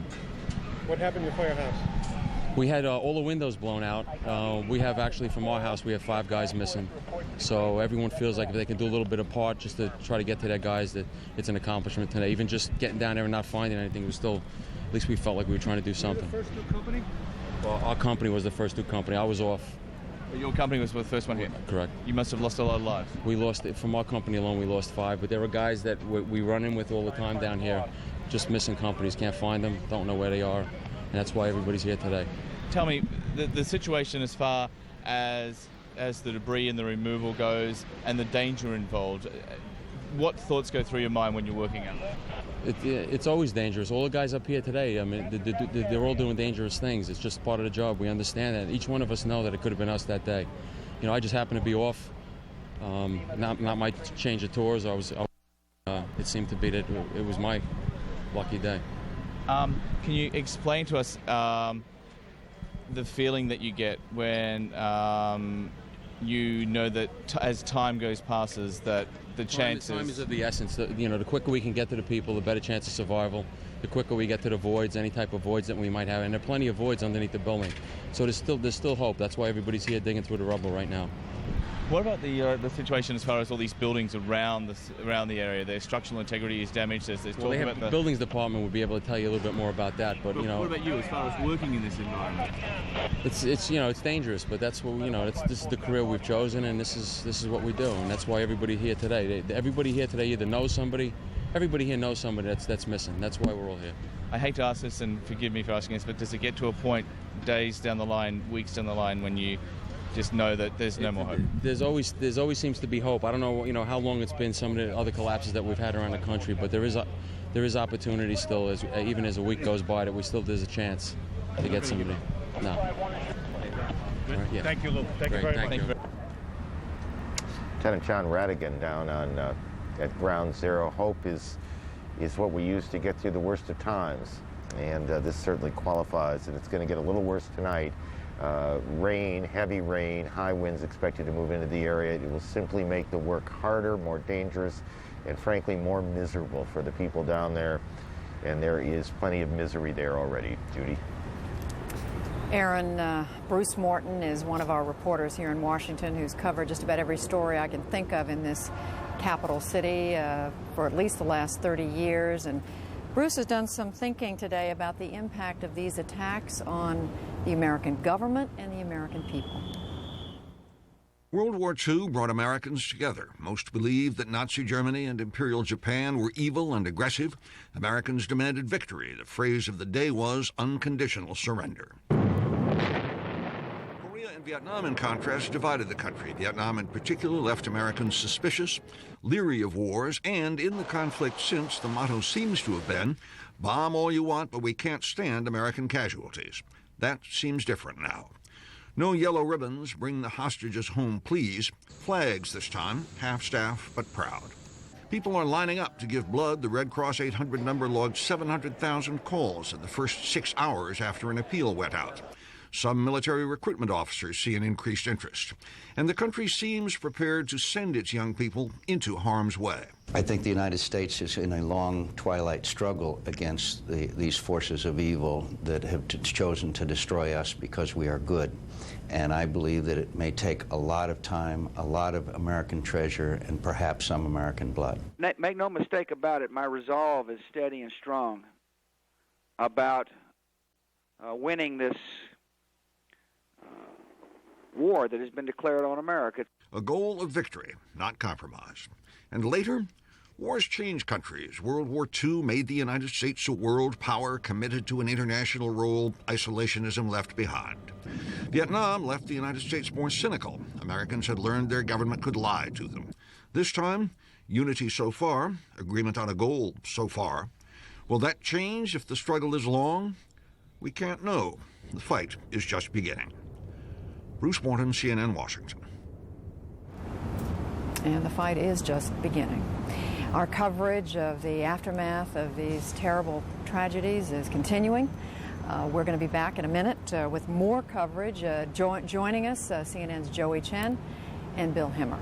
And I'll be back as well. Aaron.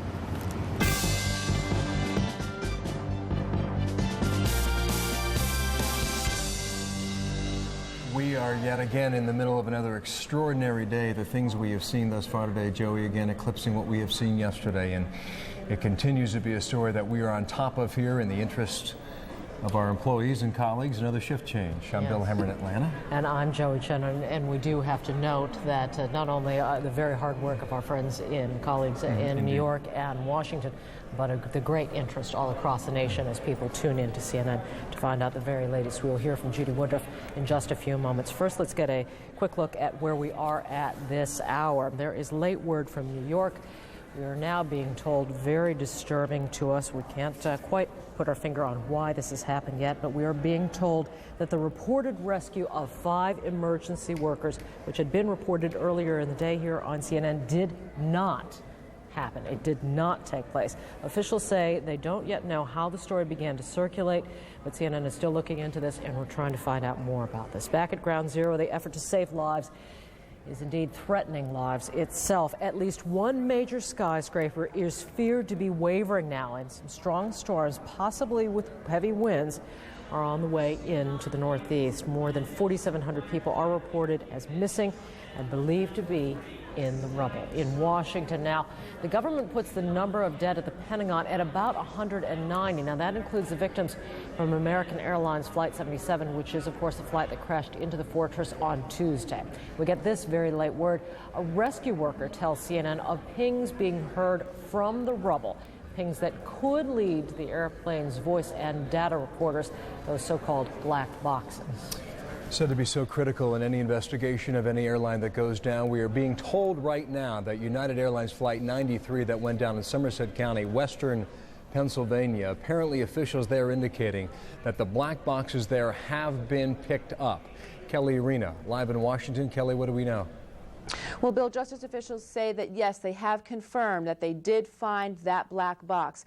All along, officials have been indicating that that would probably be the first black box to be uncovered. And I'm sorry, flight data recorder. They're so-called black boxes, but the correct term is a flight data recorder that would be found because that was the cleanest crime scene to deal with. It was the only plane that didn't crash into a building. It is a crime scene that investigators have easier access to. Now, that was the flight, if you remember, that was traveling from Newark to San Francisco. It carried a passenger load of 38 and a crew of 8. It is also the flight that we have heard various stories from.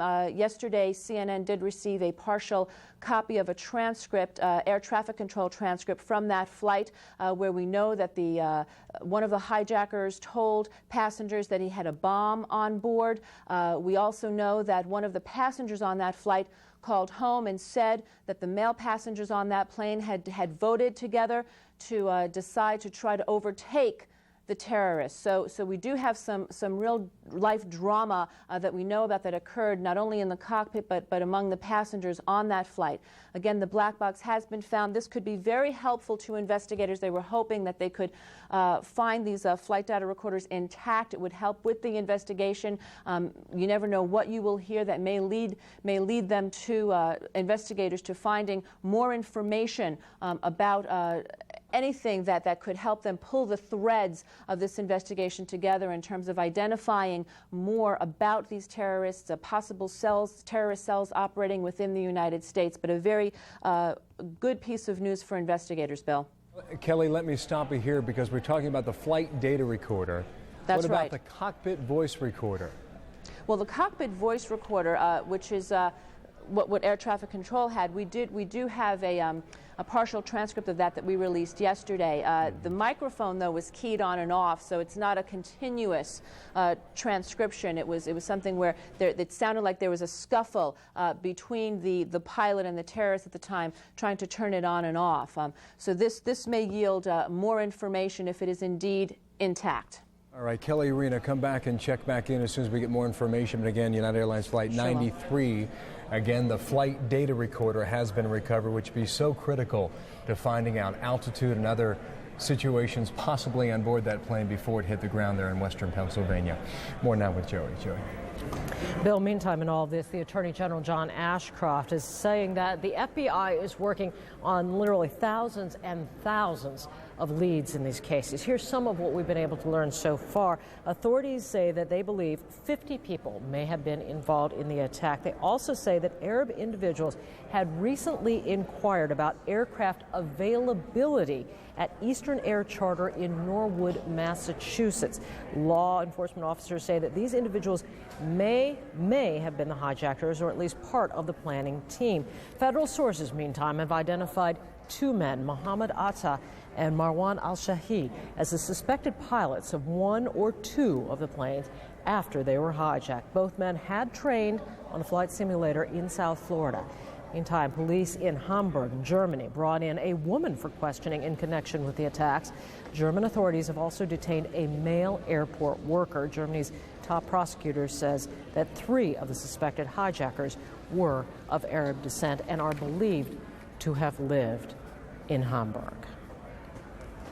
Meantime, the commercial jetliners are back in the air again all across the United States. For the first time in the nation's history, U.S. airspace has been closed to all non-military planes since after Tuesday's terror attacks. The only airports open right now, though, are those meeting the tough new security requirements. Transportation Secretary Norman Mineta gave the green light this morning, saying that airports have to be opened on a case-by-case basis. Many of today's flights were those diverted to Canada on Tuesday after the attacks in New York and Washington.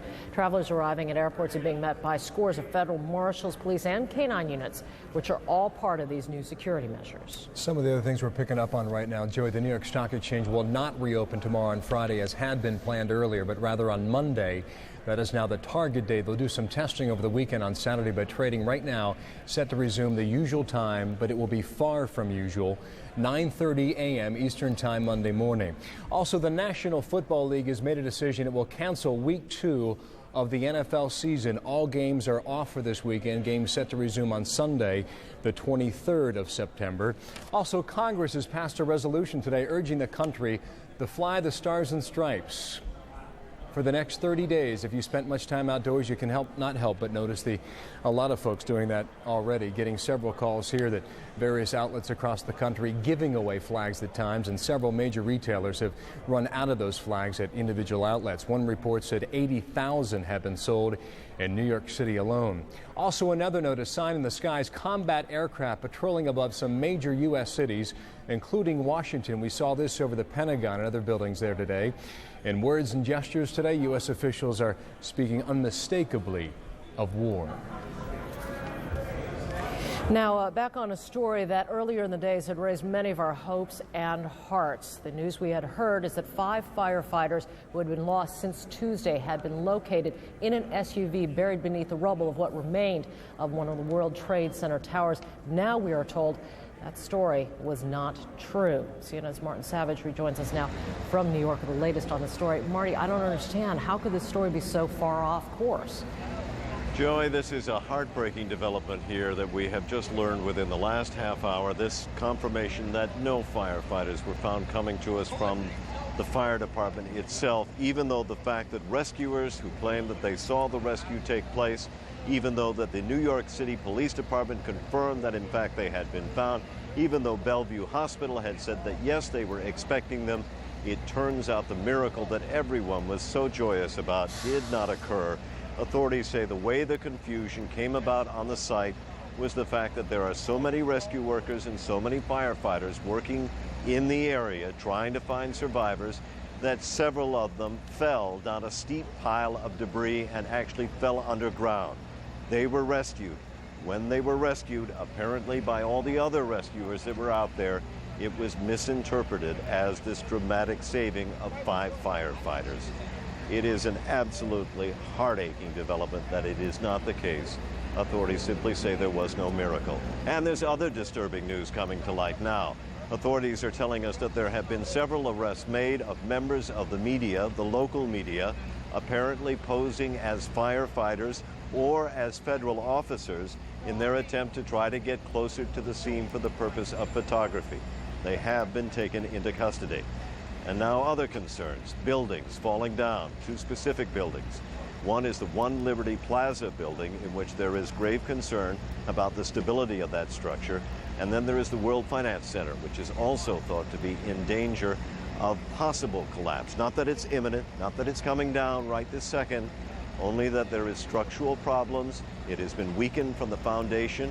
In both cases, they say it was the collapse of the World Trade Center towers that undermined the foundations of these buildings. They may look sound from the outside, they may even in some cases be new, but that does not mean that they are not a legitimate threat to those that are trying to work down below with this tremendous danger that is overhead. They are taking every precaution they can. They continue to monitor these buildings, but they know that the search for survivors is job number 1, it's precedent, and the people here believe it is worth risking their own lives to try to find them. And then there is the problem of weather. They have enjoyed good weather now for the past 2 days. It looks excellent now. We are told to expect a dramatic turn sometime after midnight. One of the things that they have anxiously been working on here is trying to get all the massive amounts of equipment and supplies under some sort of cover. Heavy rains are expected and perhaps even high winds. None of that is good news for the rescuers on a day that is ending with a very bitter note. Joey.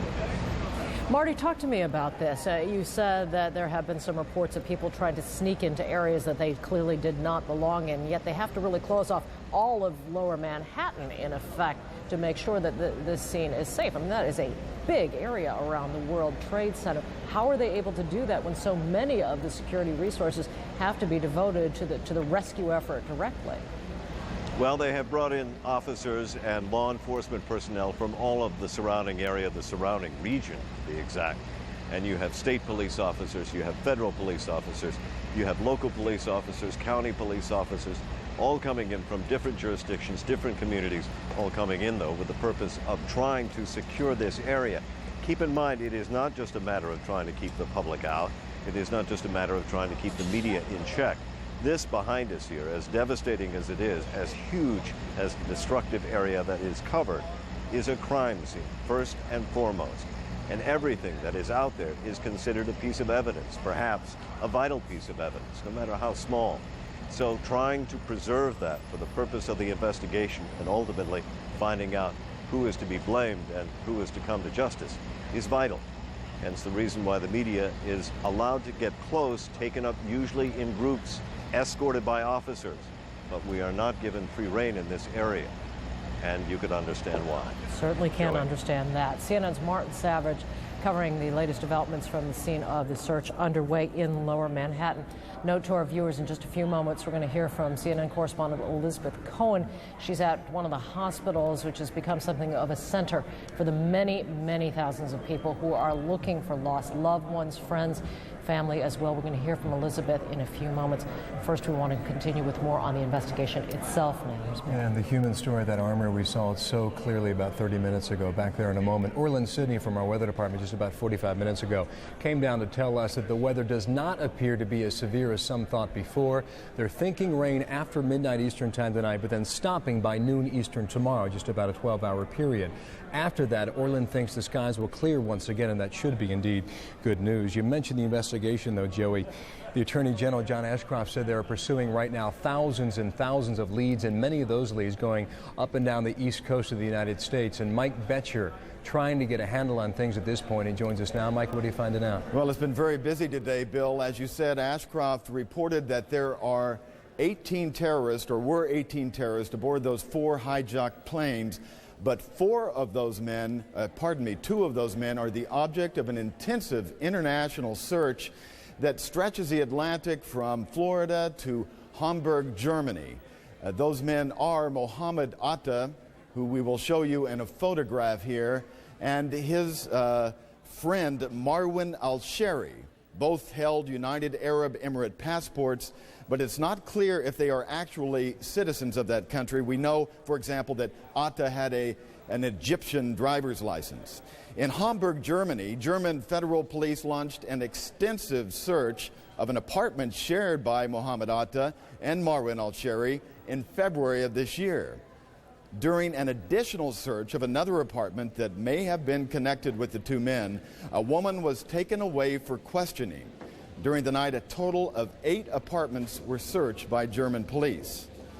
Now, back across the Atlantic in Pompano Beach, Florida, FBI agents have converged, or did converge, on a small rental car company called Warwick's. Records show that Atta rented an automobile at that location between August 15th and August 29th. And during that time, he put a remarkable 3,000 miles on that car, according to the contracts. The FBI also came here, a company called Flight Sim in Opelika, Florida. The owner said 3 men, Atta among them, paid cash for 6 hours of flight instruction on a Boeing 727 simulator. Their instructor, Henry George, said, however, they weren't too interested in takeoffs and landings. What they received was a familiarization flight more than any kind of formal instruction. I don't have any records of exactly what we did, but what my memory, what I can recollect from my memory is that we mostly did turns in a couple of approaches. I don't think we did any more than that. It was, like I said, it was not a structure. It wasn't our typical or normal lesson plan. CNN correspondent John Zarella conducted the interview with Mr. George. You'll see more of that interview later today. Agents knocked on hundreds of doors today, and other agents from other countries did the same in coordination, trying to find these terrorists. But before it's all over, they're going to be knocking on tens of thousands of doors. Joey? CNN's Mike Betcher for us following the investigation. Other developments in the investigation today. We told you just a short time ago that the flight data recorder, one of those so-called black boxes from the Pennsylvania crash site, has now been located. CNN's David Mattingly is on the scene now in Shanksville, Pennsylvania, where the investigation there is underway. David, what do you know? Joy, as you said just a short time ago, the FBI finally revealing they have recovered the flight data recorder, the first of two critical pieces of evidence in this investigation, the other being the cockpit voice recorder. Now, that device is being taken from here. It was found in the impact crater. It's being taken from here to Washington, D.C. for further examination. Now, this news comes just hours after learning today that there are two other areas where debris has been found, some as far away as 8 miles in the town of New Baltimore, and another site a couple of miles away from here in the town called Indian Lake. Small pieces of material scattered 8 miles away. But investigators say they have determined that it's completely consistent with the kind of weather patterns and the type of impact that we have here. Again, giving you some idea of just how powerful the impact was when this jet crashed here. Back to you in Atlanta. CNN's David Mattingly for us out at Shanksville, Pennsylvania. Now we continue, particularly looking into the search and rescue efforts. Here's Bill. Joey, you look at some of these numbers coming out of New York City today, and they're just astounding and staggering. The numbers we're getting: 6,000 tons of debris removed so far. That's just the beginning, and basically the tip of the iceberg that we're seeing in southern Manhattan. We are also starting to see the struggle, the human struggle, in so many ways played out in Manhattan. Elizabeth Cohen on the streets there outside the Armory, where you're hearing the worst of it, are you not, Elizabeth? Oh, definitely hearing the worst of it, Bill. There are hundreds of families standing in line behind me trying to get word from the authorities about where their loved ones are. The authorities are asking them for any kind of identifying information. They're asking them for dental records. They're asking them for blood samples from close relatives so that DNA can be matched. And people are standing in line around the corner and have been here, hundreds of them, all day. I have two people with me right here. Naomi Konovich is looking for her brother-in-law, Andrew Zucker. Your brother-in-law called your sister Tuesday morning. Andrew called Erica right after the first plane crashed and said, "I'm okay, I'll call you back." Hung up the phone, and we haven't heard from him. The only thing we heard were reports that he had evacuated his office, told everyone to leave. The last thing we heard was from his secretary, who said that he was on the 70-something floor on his way down the stairs. But he's a very good soul, and we're just afraid that he might have gone back to try to help more people once they announced the building was secure. And we did a story with you yesterday. You've been hospital after hospital searching. Yesterday I was at NYU and Bellevue and down by St. Vincent's, passing out pictures, talking to people, finding out lists, calling hospitals. My sister, my parents, and friends are calling hospitals, personally going to hospitals. I came down this morning. I walked from 50th. I took the subway to 14th. I walked to St. Vincent's. I checked their list. I walked all across World Trade Center and up West Street, giving out flyers to people going down to the World Trade Center to Ground Zero. Today I came up to the Armory and I filed a report with them. I handed in his dental records, his fingerprints, all the information they wanted, hair follicles, gave them pictures, and we're just hoping that someone heard or saw something or can give us some confirmation of where he is, some real valid confirmation that's been verified. You've had some problems with some internet sites where one site said he was okay. There are these NewYork.com survivors, there's NewYorkCity.com. They have lots of websites that have people on that are saying they're okay. I can go on and put anyone's name in that I want, and it's false. These records are not verified. They're giving out a phone number for the Greater New York Hospital Association that's putting up a verified website of people that they know the status of and where they are. And that's the only thing I think that's verified. Thank you. Thank you very much. I'm also here with First Lieutenant Michael Rodriguez, who is looking for his sister, Lisa King. What is the last your family has heard from her? On the day of the attack, Lisa had called her husband Jim and said that she was all right, and I guess she called back, or she on the same phone call, she was hysterically crying, and she said that they're finally getting us out of here, and so I guess she started on her way, but again, we don't know if she took the stairs down, the elevator. We don't know. She was in Tower 2 and the 89th floor, and again, when I got over there, I couldn't do anything. The building just started collapsing, so I had to run away. And yesterday, we got a glint of hope that maybe someone found her. But what it was a piece of ID, and we got a phone call about 4 times removed from the actual person that called, and said that they found an ID that had her name and address on it, but the person that they pulled out was An unconscious female. So other than that, we don't really know. Just that the person was there and they were unconscious. It could be her, it could not be her. We don't really know, and we're trying to verify that. You know, it went down all over the place yesterday, to Ground Zero, to the triage centers, to the morgue center. Nobody's really had any luck in keeping a good list going of who is who and where they went, and there's quite a good possibility that she went to New Jersey, but we don't know. You know, we don't know if she's conscious. We don't even know if that was her. I mean, we're just trying. Lieutenant, thank you. Thank you. I appreciate it. In addition to looking for his own sister, Lieutenant Rodriguez and his platoon are helping with some of the efforts here. He was in the Armory today helping other families look for their lost loved ones. And there's just story after story, thousands of stories like this here at the Armory here in Manhattan. They just keep on coming, unfortunately. Elizabeth Cohen there at the Armory. While we have you here, a quick clarification I want to make. You were talking with David Mattingly in western Pennsylvania. We were told in the past hour, many people have thought there might have been military action, U.S. military action taken against that United Airlines flight, but the FBI investigator on the scene says that is not the case. At the beginning of his press conference. It was either misspoken or misquoted, whatever the case may be. You want to clarify that. All right, we've talked about the investigation. We've talked about the very human concern for loved ones who are lost right now. And we want to move on to what is likely to become the response of the United States. Back to Judy Woodruff in Washington. Judy?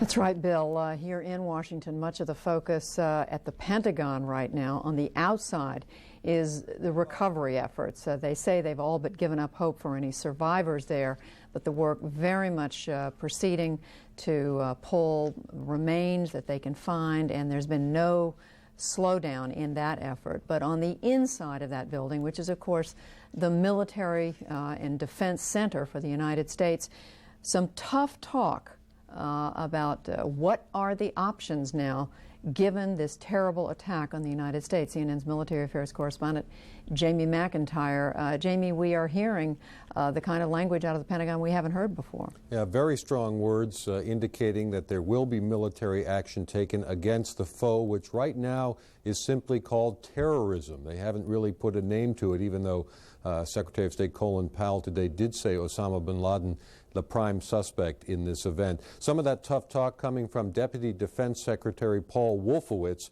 who today said that the U.S. military response, the U.S. response would be a sustained military campaign, even though he wouldn't say what U.S. strikes might target or discuss any specific military options. I think one thing is clear is that you don't do it with just a single military strike, no matter how dramatic. You don't do it with just military forces alone.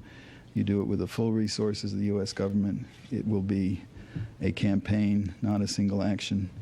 And we're going to keep after these people and the people who support them until this stops. Wolfowitz also praised the strong bipartisan support the administration has gotten. Today, this afternoon, a congressional delegation made up of some of the top leaders, both from both sides of both houses of Congress and both parties in Congress, toured some of the wreckage at the Pentagon. Wolfowitz said that the support for the $20 billion in additional funding that President Bush has asked for to fight terrorism is very welcome. He said some of that money, although he didn't say how much, would go to increase the readiness and the ability of U.S. military forces. Some might go, he said, to pay for some of the combat air patrols that have been over major U.S. cities over the last couple of days. Judy? Jamie, any discussion there at the Pentagon about the fact that as they talk publicly, obviously where they're not telling us the details of what they're thinking, but as they talk publicly about striking back at those responsible for what happened and those who might be planning something else against the United States, this every day that goes by gives these people, whoever they are, whether it's Osama bin Laden and his network or others, it gives them time to scatter and to hide, in effect. Well, it's going to be, and everybody in the administration has made this point, that whatever they do is going to have to be a long, sustained campaign. It's not going to be a quick strike or a quick fix. The instinct, the impulse is to want to react immediately and take a proactive stance against terrorism, but in these cases, prudence often dictates a more measured response, a time to accumulate intelligence and be able to make a response that takes into account not just the first strike, but what comes in the days after that. What's the follow-up? What will the fallout be? So you need to have a really carefully thought out and measured campaign if you're going to embark on military action. This is really a case, Pentagon officials say, where you don't want to shoot from the hip. And Jamie, not something where the president necessarily is going to need congressional support. Is that right? I think, first of all, the president has an enormous congressional support for whatever military action he decides to take. It's not something that you would need to have a vote in Congress for. In all likelihood, if military action comes, it's something that we'll find out after it's taken place. All right, Jamie McIntyre at the Pentagon. We want to show you some pictures now of one of the first aircraft traveling here out of the Washington area. This is Dulles Airport. This is the site of one of those fateful flights that the flight that ended up going into the Pentagon left from on Tuesday morning. This, we're told, is an airline, and I can't read the name of it. It looks like ANA on the tail. This is one of the very first airplanes to be permitted to take off again from this airport in the Virginia suburbs outside of Washington, D.C. Restrictions just being lifted by the Federal Aviation Administration, but restrictions on travel being imposed in a way that people are going to be very, it's just going to be much more difficult to travel, many more security measures in place. Joining us now, our Washington Bureau Chief Frank Sesno, who has been, Frank, talking with a number of people here in Washington about what it's going to take for the United States to move ahead with some retaliation in the way of cooperation with our allies overseas. Frank. Judy, talking throughout the day to a number of officials, current administration officials, those who assembled the last grand international coalition in the first Bush administration, and political leaders as well. And let's get some perspective here. What there is remarkable unanimity on is that this is in fact going to be a prolonged effort. Don't think just in terms of military action, though that almost certainly is in the offing as well, but also in terms of concerted and sustained efforts to cut off the money supply, transit capabilities, command and control centers, efforts to coordinate and communicate, not just by the terrorist groups that are associated with these dastardly attacks over the past several days, but in point of fact, as part of a broader campaign, a war, if you will, on terrorism. That's what this administration wants to do, and that's what officials say in this administration, and as I say in previous administrations, say is needed. Now that's going to involve several things. Let me give you some examples. It's going to require strict coordination with the current batch of allies, to include Europe and the friendly states in the Gulf and Russia. Russia, I'm told, is giving some what's called terrific signals back to the U.S. An example, on Tuesday, the Russians had planned military exercises in the Pacific, Judy. The United States said to the Russians that would send an unfortunate and perhaps mixed signal at this particular time. The Russians declined to conduct those investigations. They canceled the maneuvers. They canceled the exercises and said that future exercises they would coordinate with the United States. Elsewhere, in Switzerland and other places, officials say secret bank accounts and that kind of thing are going to have to be tightened up so that the money supply is cut off. Officials say to look for stronger pressure brought to bear on the Saudis, who may have information for sure and perhaps still financing for some of the groups that may be associated with this. So a broad sweep, again, both at home and overseas, an effort that we're told is going to go on for a very, very long time. All right, Frank, we want you to stay with us, and joining us here in the Washington studio, Brent Scowcroft, General Brent Scowcroft, who was National Security Advisor under former President George H.W. Bush. Yeah. General Scowcroft, you've been listening to Frank talk about how important it is that our allies come on board, that this be a coalition. Why is that so important? Well, it's very important because terrorism is a worldwide phenomenon in the sense that the terrorist networks are all through the Middle East, up to Kashmir, down through Africa. They're everywhere, and they communicate everywhere. So it's important that we have the cooperation of our friends and allies in finding out what they're doing, where they're going, and especially this time in retaliation, what we want is to demonstrate that terrorism is unacceptable, that this is not a case of freedom fighters. This is a case of pure, unadulterated terrorism, and all countries ought to support. And Brent Scowcroft, as we talk with you, we're showing pictures of this one of the very first flights, we're told, to leave Dulles Airport near Washington. We're told it is on its way to Tokyo. This, I think, symbolic of the fact that the country is just beginning to get back to normal after the horrific events of Tuesday morning. Having said that, though, General Scowcroft, how can the United States be sure, when it decides to strike, that it's striking the right people? This is one of the most difficult aspects of dealing with terrorism. How do you know you're striking the right people? And how can you demonstrate that a country who may be harboring them is in fact harboring them, supporting them, and so on? That's a very difficult thing to do. I'm asking that question, and I want Frank to come in after your answer here too, but because you do hear more and more people now saying, when you bring up the question of innocent civilians, the response is, well, they didn't care about innocent civilians in our country. Why should that be a factor when the United States strikes back? How do you answer that? Well, unfortunately, we're not judged by the same standards that the terrorists are. And we're judged by some standards of humanity. And some innocent people may be killed in a retaliation. But if we go after the wrong things, the wrong targets and so on, if you remember after the embassy bombings in Africa, President Clinton retaliated. He retaliated in Khartoum against a pharmaceutical plant and in Afghanistan against Osama bin Laden's camp. Right. The camp was empty. The pharmaceutical factory was just that. And the president looked like he was uninformed. He looked weak rather than strong. And as we just pointed out, one of the things the United States is doing by talking about this every day, it seems to me, is sending signals loud and clear to whoever it is we believe is responsible, whether it's Osama bin Laden or someone else, that we're planning this, giving them time to get ready. That's right. General Brent Scowcroft joining us. We want to thank you. And now back to Atlanta and Bill Hemmer. Bill. Judy, thank you. We just watched that plane, Air Nippon, take off from Dulles, headed back to Tokyo, Japan, as Judy pointed out. And we have seen increased traffic at various U.S. airports throughout the day today, starting around noon Eastern time. And Patty Davis has been tracking that and more. Patty, what are you hearing at the various airports across the country? Well, there is tight security at all of the nation's airports across the country as they ramp up.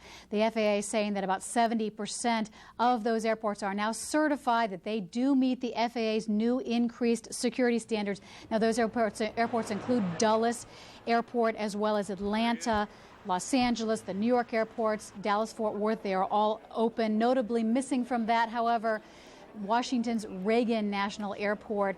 Earlier today, there were snowplows put in place, massive size snowplows put in place by the air traffic control tower to thwart any possible terrorist attack there. Those have now been replaced, we've been told, by concrete barriers. Now, the FAA says that these flights that are in the air, the industry is saying about 1,200 so far today, are not new flights, mostly diverted flights from Tuesday, as well as aircraft being repositioned. The industry trying to reassure passengers who are canceling.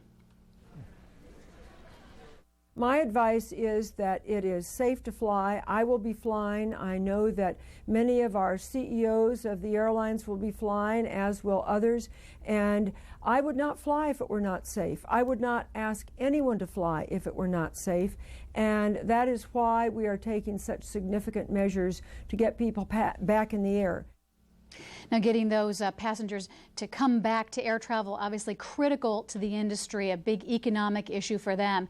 They're stressing those security measures that the FAA has put into place. No curbside check-in, no off-site check-in, no knives to be carried into the airport. Only passengers with tickets allowed to go to the gate. FAA saying, as I said, that about 70% now of the airports are certified to reopen.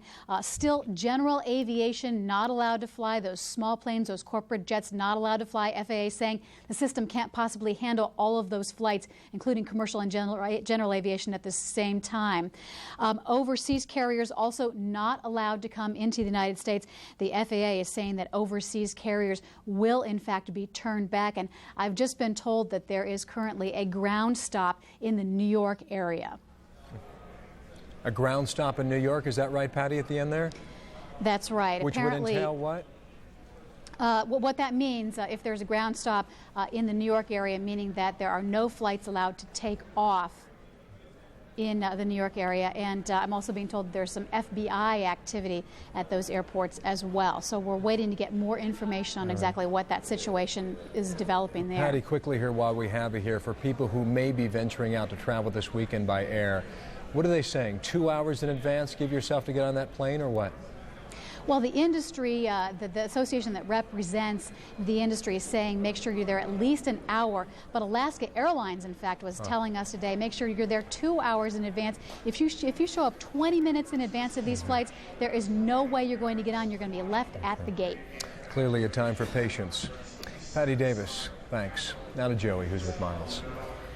Bill, we have with us Miles O'Brien, who is a pilot himself and certainly has a great interest in aviation and what's going on. And in fact, the internet is just a great resource, I guess, of all kinds of things. Additional information. You're able to follow even that flight we were just talking about a short time ago from Dulles. Yeah, just to clarify, this is some proprietary software with some internet just anybody connectivity. Can jump in. But basically, if you can get a close-up of this, Mike Hahn, this is ANA Flight 001, which we just saw take off from Dulles Airport. And what this is telling us right now is that it is ascending through 27,000 feet right now. It is traveling at 323 knots. It's a Boeing 747. We know all that. Its departure time, which we just found out, was 5:33 p.m. It arrives. It is Tokyo, I believe, is the destination, at 7:06 a.m. local time. Now, so that is real time of the Washington, D.C. area, Dulles Airport being right in there. Let's take a look at what's going on throughout the entire country. As I try to figure out how to get back. Here we go, zoom out. This is mid-Atlantic, okay? You get a sense of how many planes are there. If you can get a little close-up, you can see that seems like an awful lot of traffic. There's our ANA flight, just to give you an idea of where we are.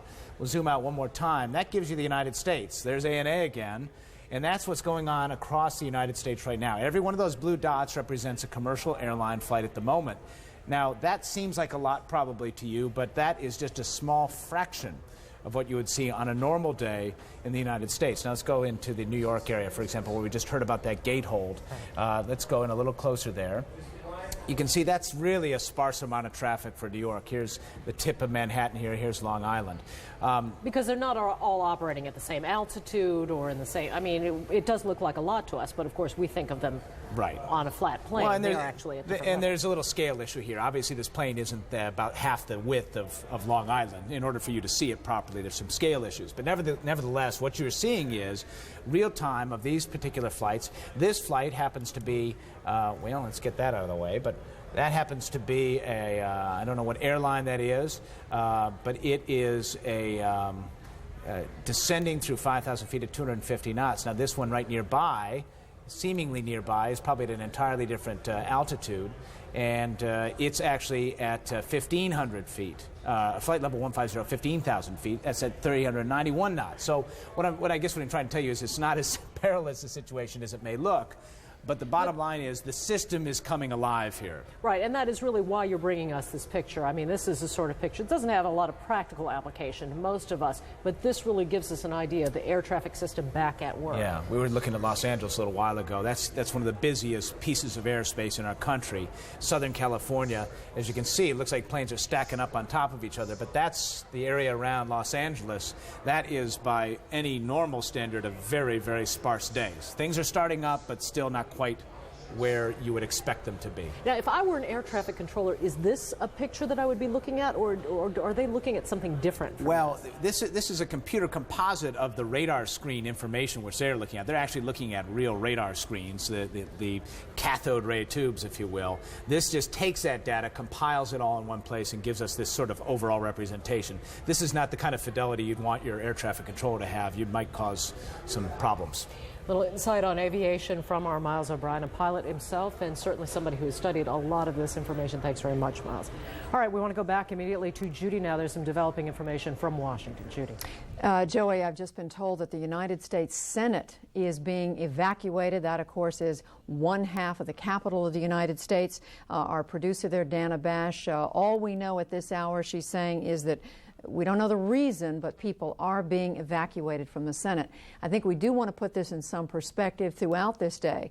There have been evacuations in Washington, in New York City. We know earlier today the building where CNN's offices are in New York was evacuated. There was a report about LaGuardia Airport in New York. For a fact, here in Washington earlier today, American University had received a threat, and they were canceling classes starting about 10 o'clock this morning. And now, Dana Bash, our producer at the Capitol, is on the phone. Dana, what can you tell us? Hi, Judy. I can tell you I'm currently standing outside the Senate at the swamp site. There are senators all around me. About 3 minutes ago, I was standing outside the Senate chamber when a police officer said, everybody must evacuate now. Don't ask questions. Just leave the building immediately. And then there was a mass exodus to the exits. Everybody ran out. I just quickly talked to Senator John Burrow from Louisiana.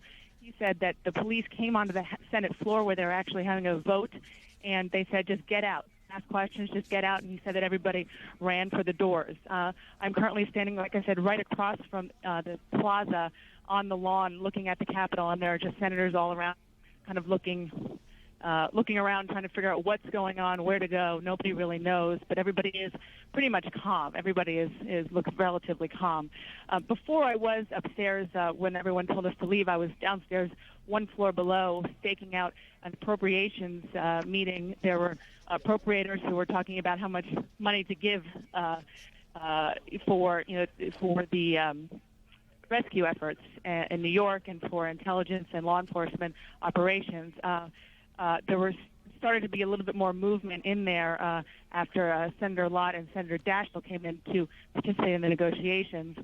They brought a couple of canine dogs in, and there were more security around that room. As time went on, suddenly Senator Lott and Senator Daschle were quickly escorted upstairs towards their offices on the second floor. They looked kind of panicked, kind of hurried. And the security officers took them to the second floor. Myself and a couple other reporters followed them up to the second floor where security was trying to figure out where to take them. They took Senator Lott into his office on the second floor of the Capitol. They started to take Senator Daschle down towards the House side, and they quickly turned him around and brought him back into the Senate chamber. That's when we decided that's when we were told, that we should evacuate the building immediately. Now, Dana, the Senate is, of course, the north side of the Capitol building. Now, we're looking at, these are live pictures of people coming out. This looks like more on the House side, but orient us. What are we looking at here? I'm sorry, Judy, I don't know where the camera is that you're looking at. Okay. I think it's probably on the House side. I think this is the House side. With the camera quickly panned over to the other side of the Capitol. There aren't that many people coming. Well, now we see a few more coming out. Dana, what about security measures at the Capitol? How much have they been stepped up since Tuesday morning? They have been stepped up quite a bit. Certainly on Wednesday, there was a wider perimeter around the Capitol. Instead of checking our IDs and our parking passes right at the gates of the Capitol, or at least right at the entrance to the Capitol parking, it was about a 2 or 3 block perimeter around the Capitol that they were checking IDs. Today it was a little bit more kind of business as usual. They just checked all of our IDs as we were coming into the Capitol, but there has been certainly a more visible presence of security, and there haven't been any regular Capitol tours around today. All right, so Dana Bash reporting the Senate side, and now we're looking at the House side of the United States Capitol being evidently being evacuated as well. Our correspondent, congressional correspondent Jonathan Karl is on the phone now with us. Jonathan, what have you learned?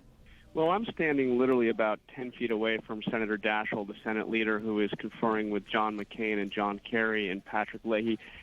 Many senators have come out here, asked Daschle what is going on. I tell you, they look extremely calm because what they believe is this was a suspicious package that was found. And Daschle told one of the other senators that the dogs, meaning the bomb-sniffing dogs, reacted negatively. In other words, that it did not contain a bomb. But one of the Capitol Hill police came over to Daschle a little while ago and said this would take about 15 minutes to clear and to make sure the situation is under control. But a state of real calm out here behind the Capitol. You know, senators conferring, waiting to be able to go back in. Much different from what it was just 5 or 6 minutes ago when everybody was running out, being told by the police that they had to immediately evacuate. Well, we certainly don't want to minimize any threat in this atmosphere that we're in after Tuesday morning. Everything has to be taken seriously. But having said that, yesterday, there have been a series of hoaxes, threats. A number of places have been evacuated. As I said, American University here in Washington completely evacuated earlier today. Kate Snow, you're joining us now on the telephone. Tell us where you are, congressional correspondent. Yeah, Judy, I'm actually next to the camera, the shot that you're looking at. I'm actually standing right next to that camera. These are members of the House that you see coming down the steps. We don't have a great shot here, but the House of Representatives, they have all been inside receiving an intelligence briefing. I also see pages, a lot of pages. These are young people who work in the Congress coming down the steps. Now, the Senate had been evacuated first, we understand, and based on John Karl's reporting, that was because of some sort of suspicious package. All this is very preliminary. The House had not been evacuated, but based on what I'm seeing right now, it looks like they are now evacuating the House of Representatives. Judy, very little information about why. All I can tell you is that people are very much on edge here, as they are in many parts of the country right now. And when someone says the word evacuation, I think that's why you see some people moving rather quickly. That's Judy? right. They take it seriously. And as we're sitting here, you have to think what is going on in the minds and the operations of these security people, because if they are receiving a number of threats, which one has to assume they are all the time, they've got to be able to distinguish between what's real and what isn't. And we heard John Karl saying, Senator Daschle, the Senate Democratic leader, the Senate Majority Leader, saying suspicious package found. The dogs didn't react in a way that would give them cause for concern, but they went ahead and acted on that anyway. Now, we don't know if there's some other development that has caused the security folks to have the Capitol evacuated. But as you can see, it is proceeding. People are pouring out of the House side. Kate Snow telling us these are members of Congress and others who work in the staff. And right now we see security vehicles pulling up. This looks like at least a part of a motorcade. People running to jump in. I can only guess who is in there or nearby.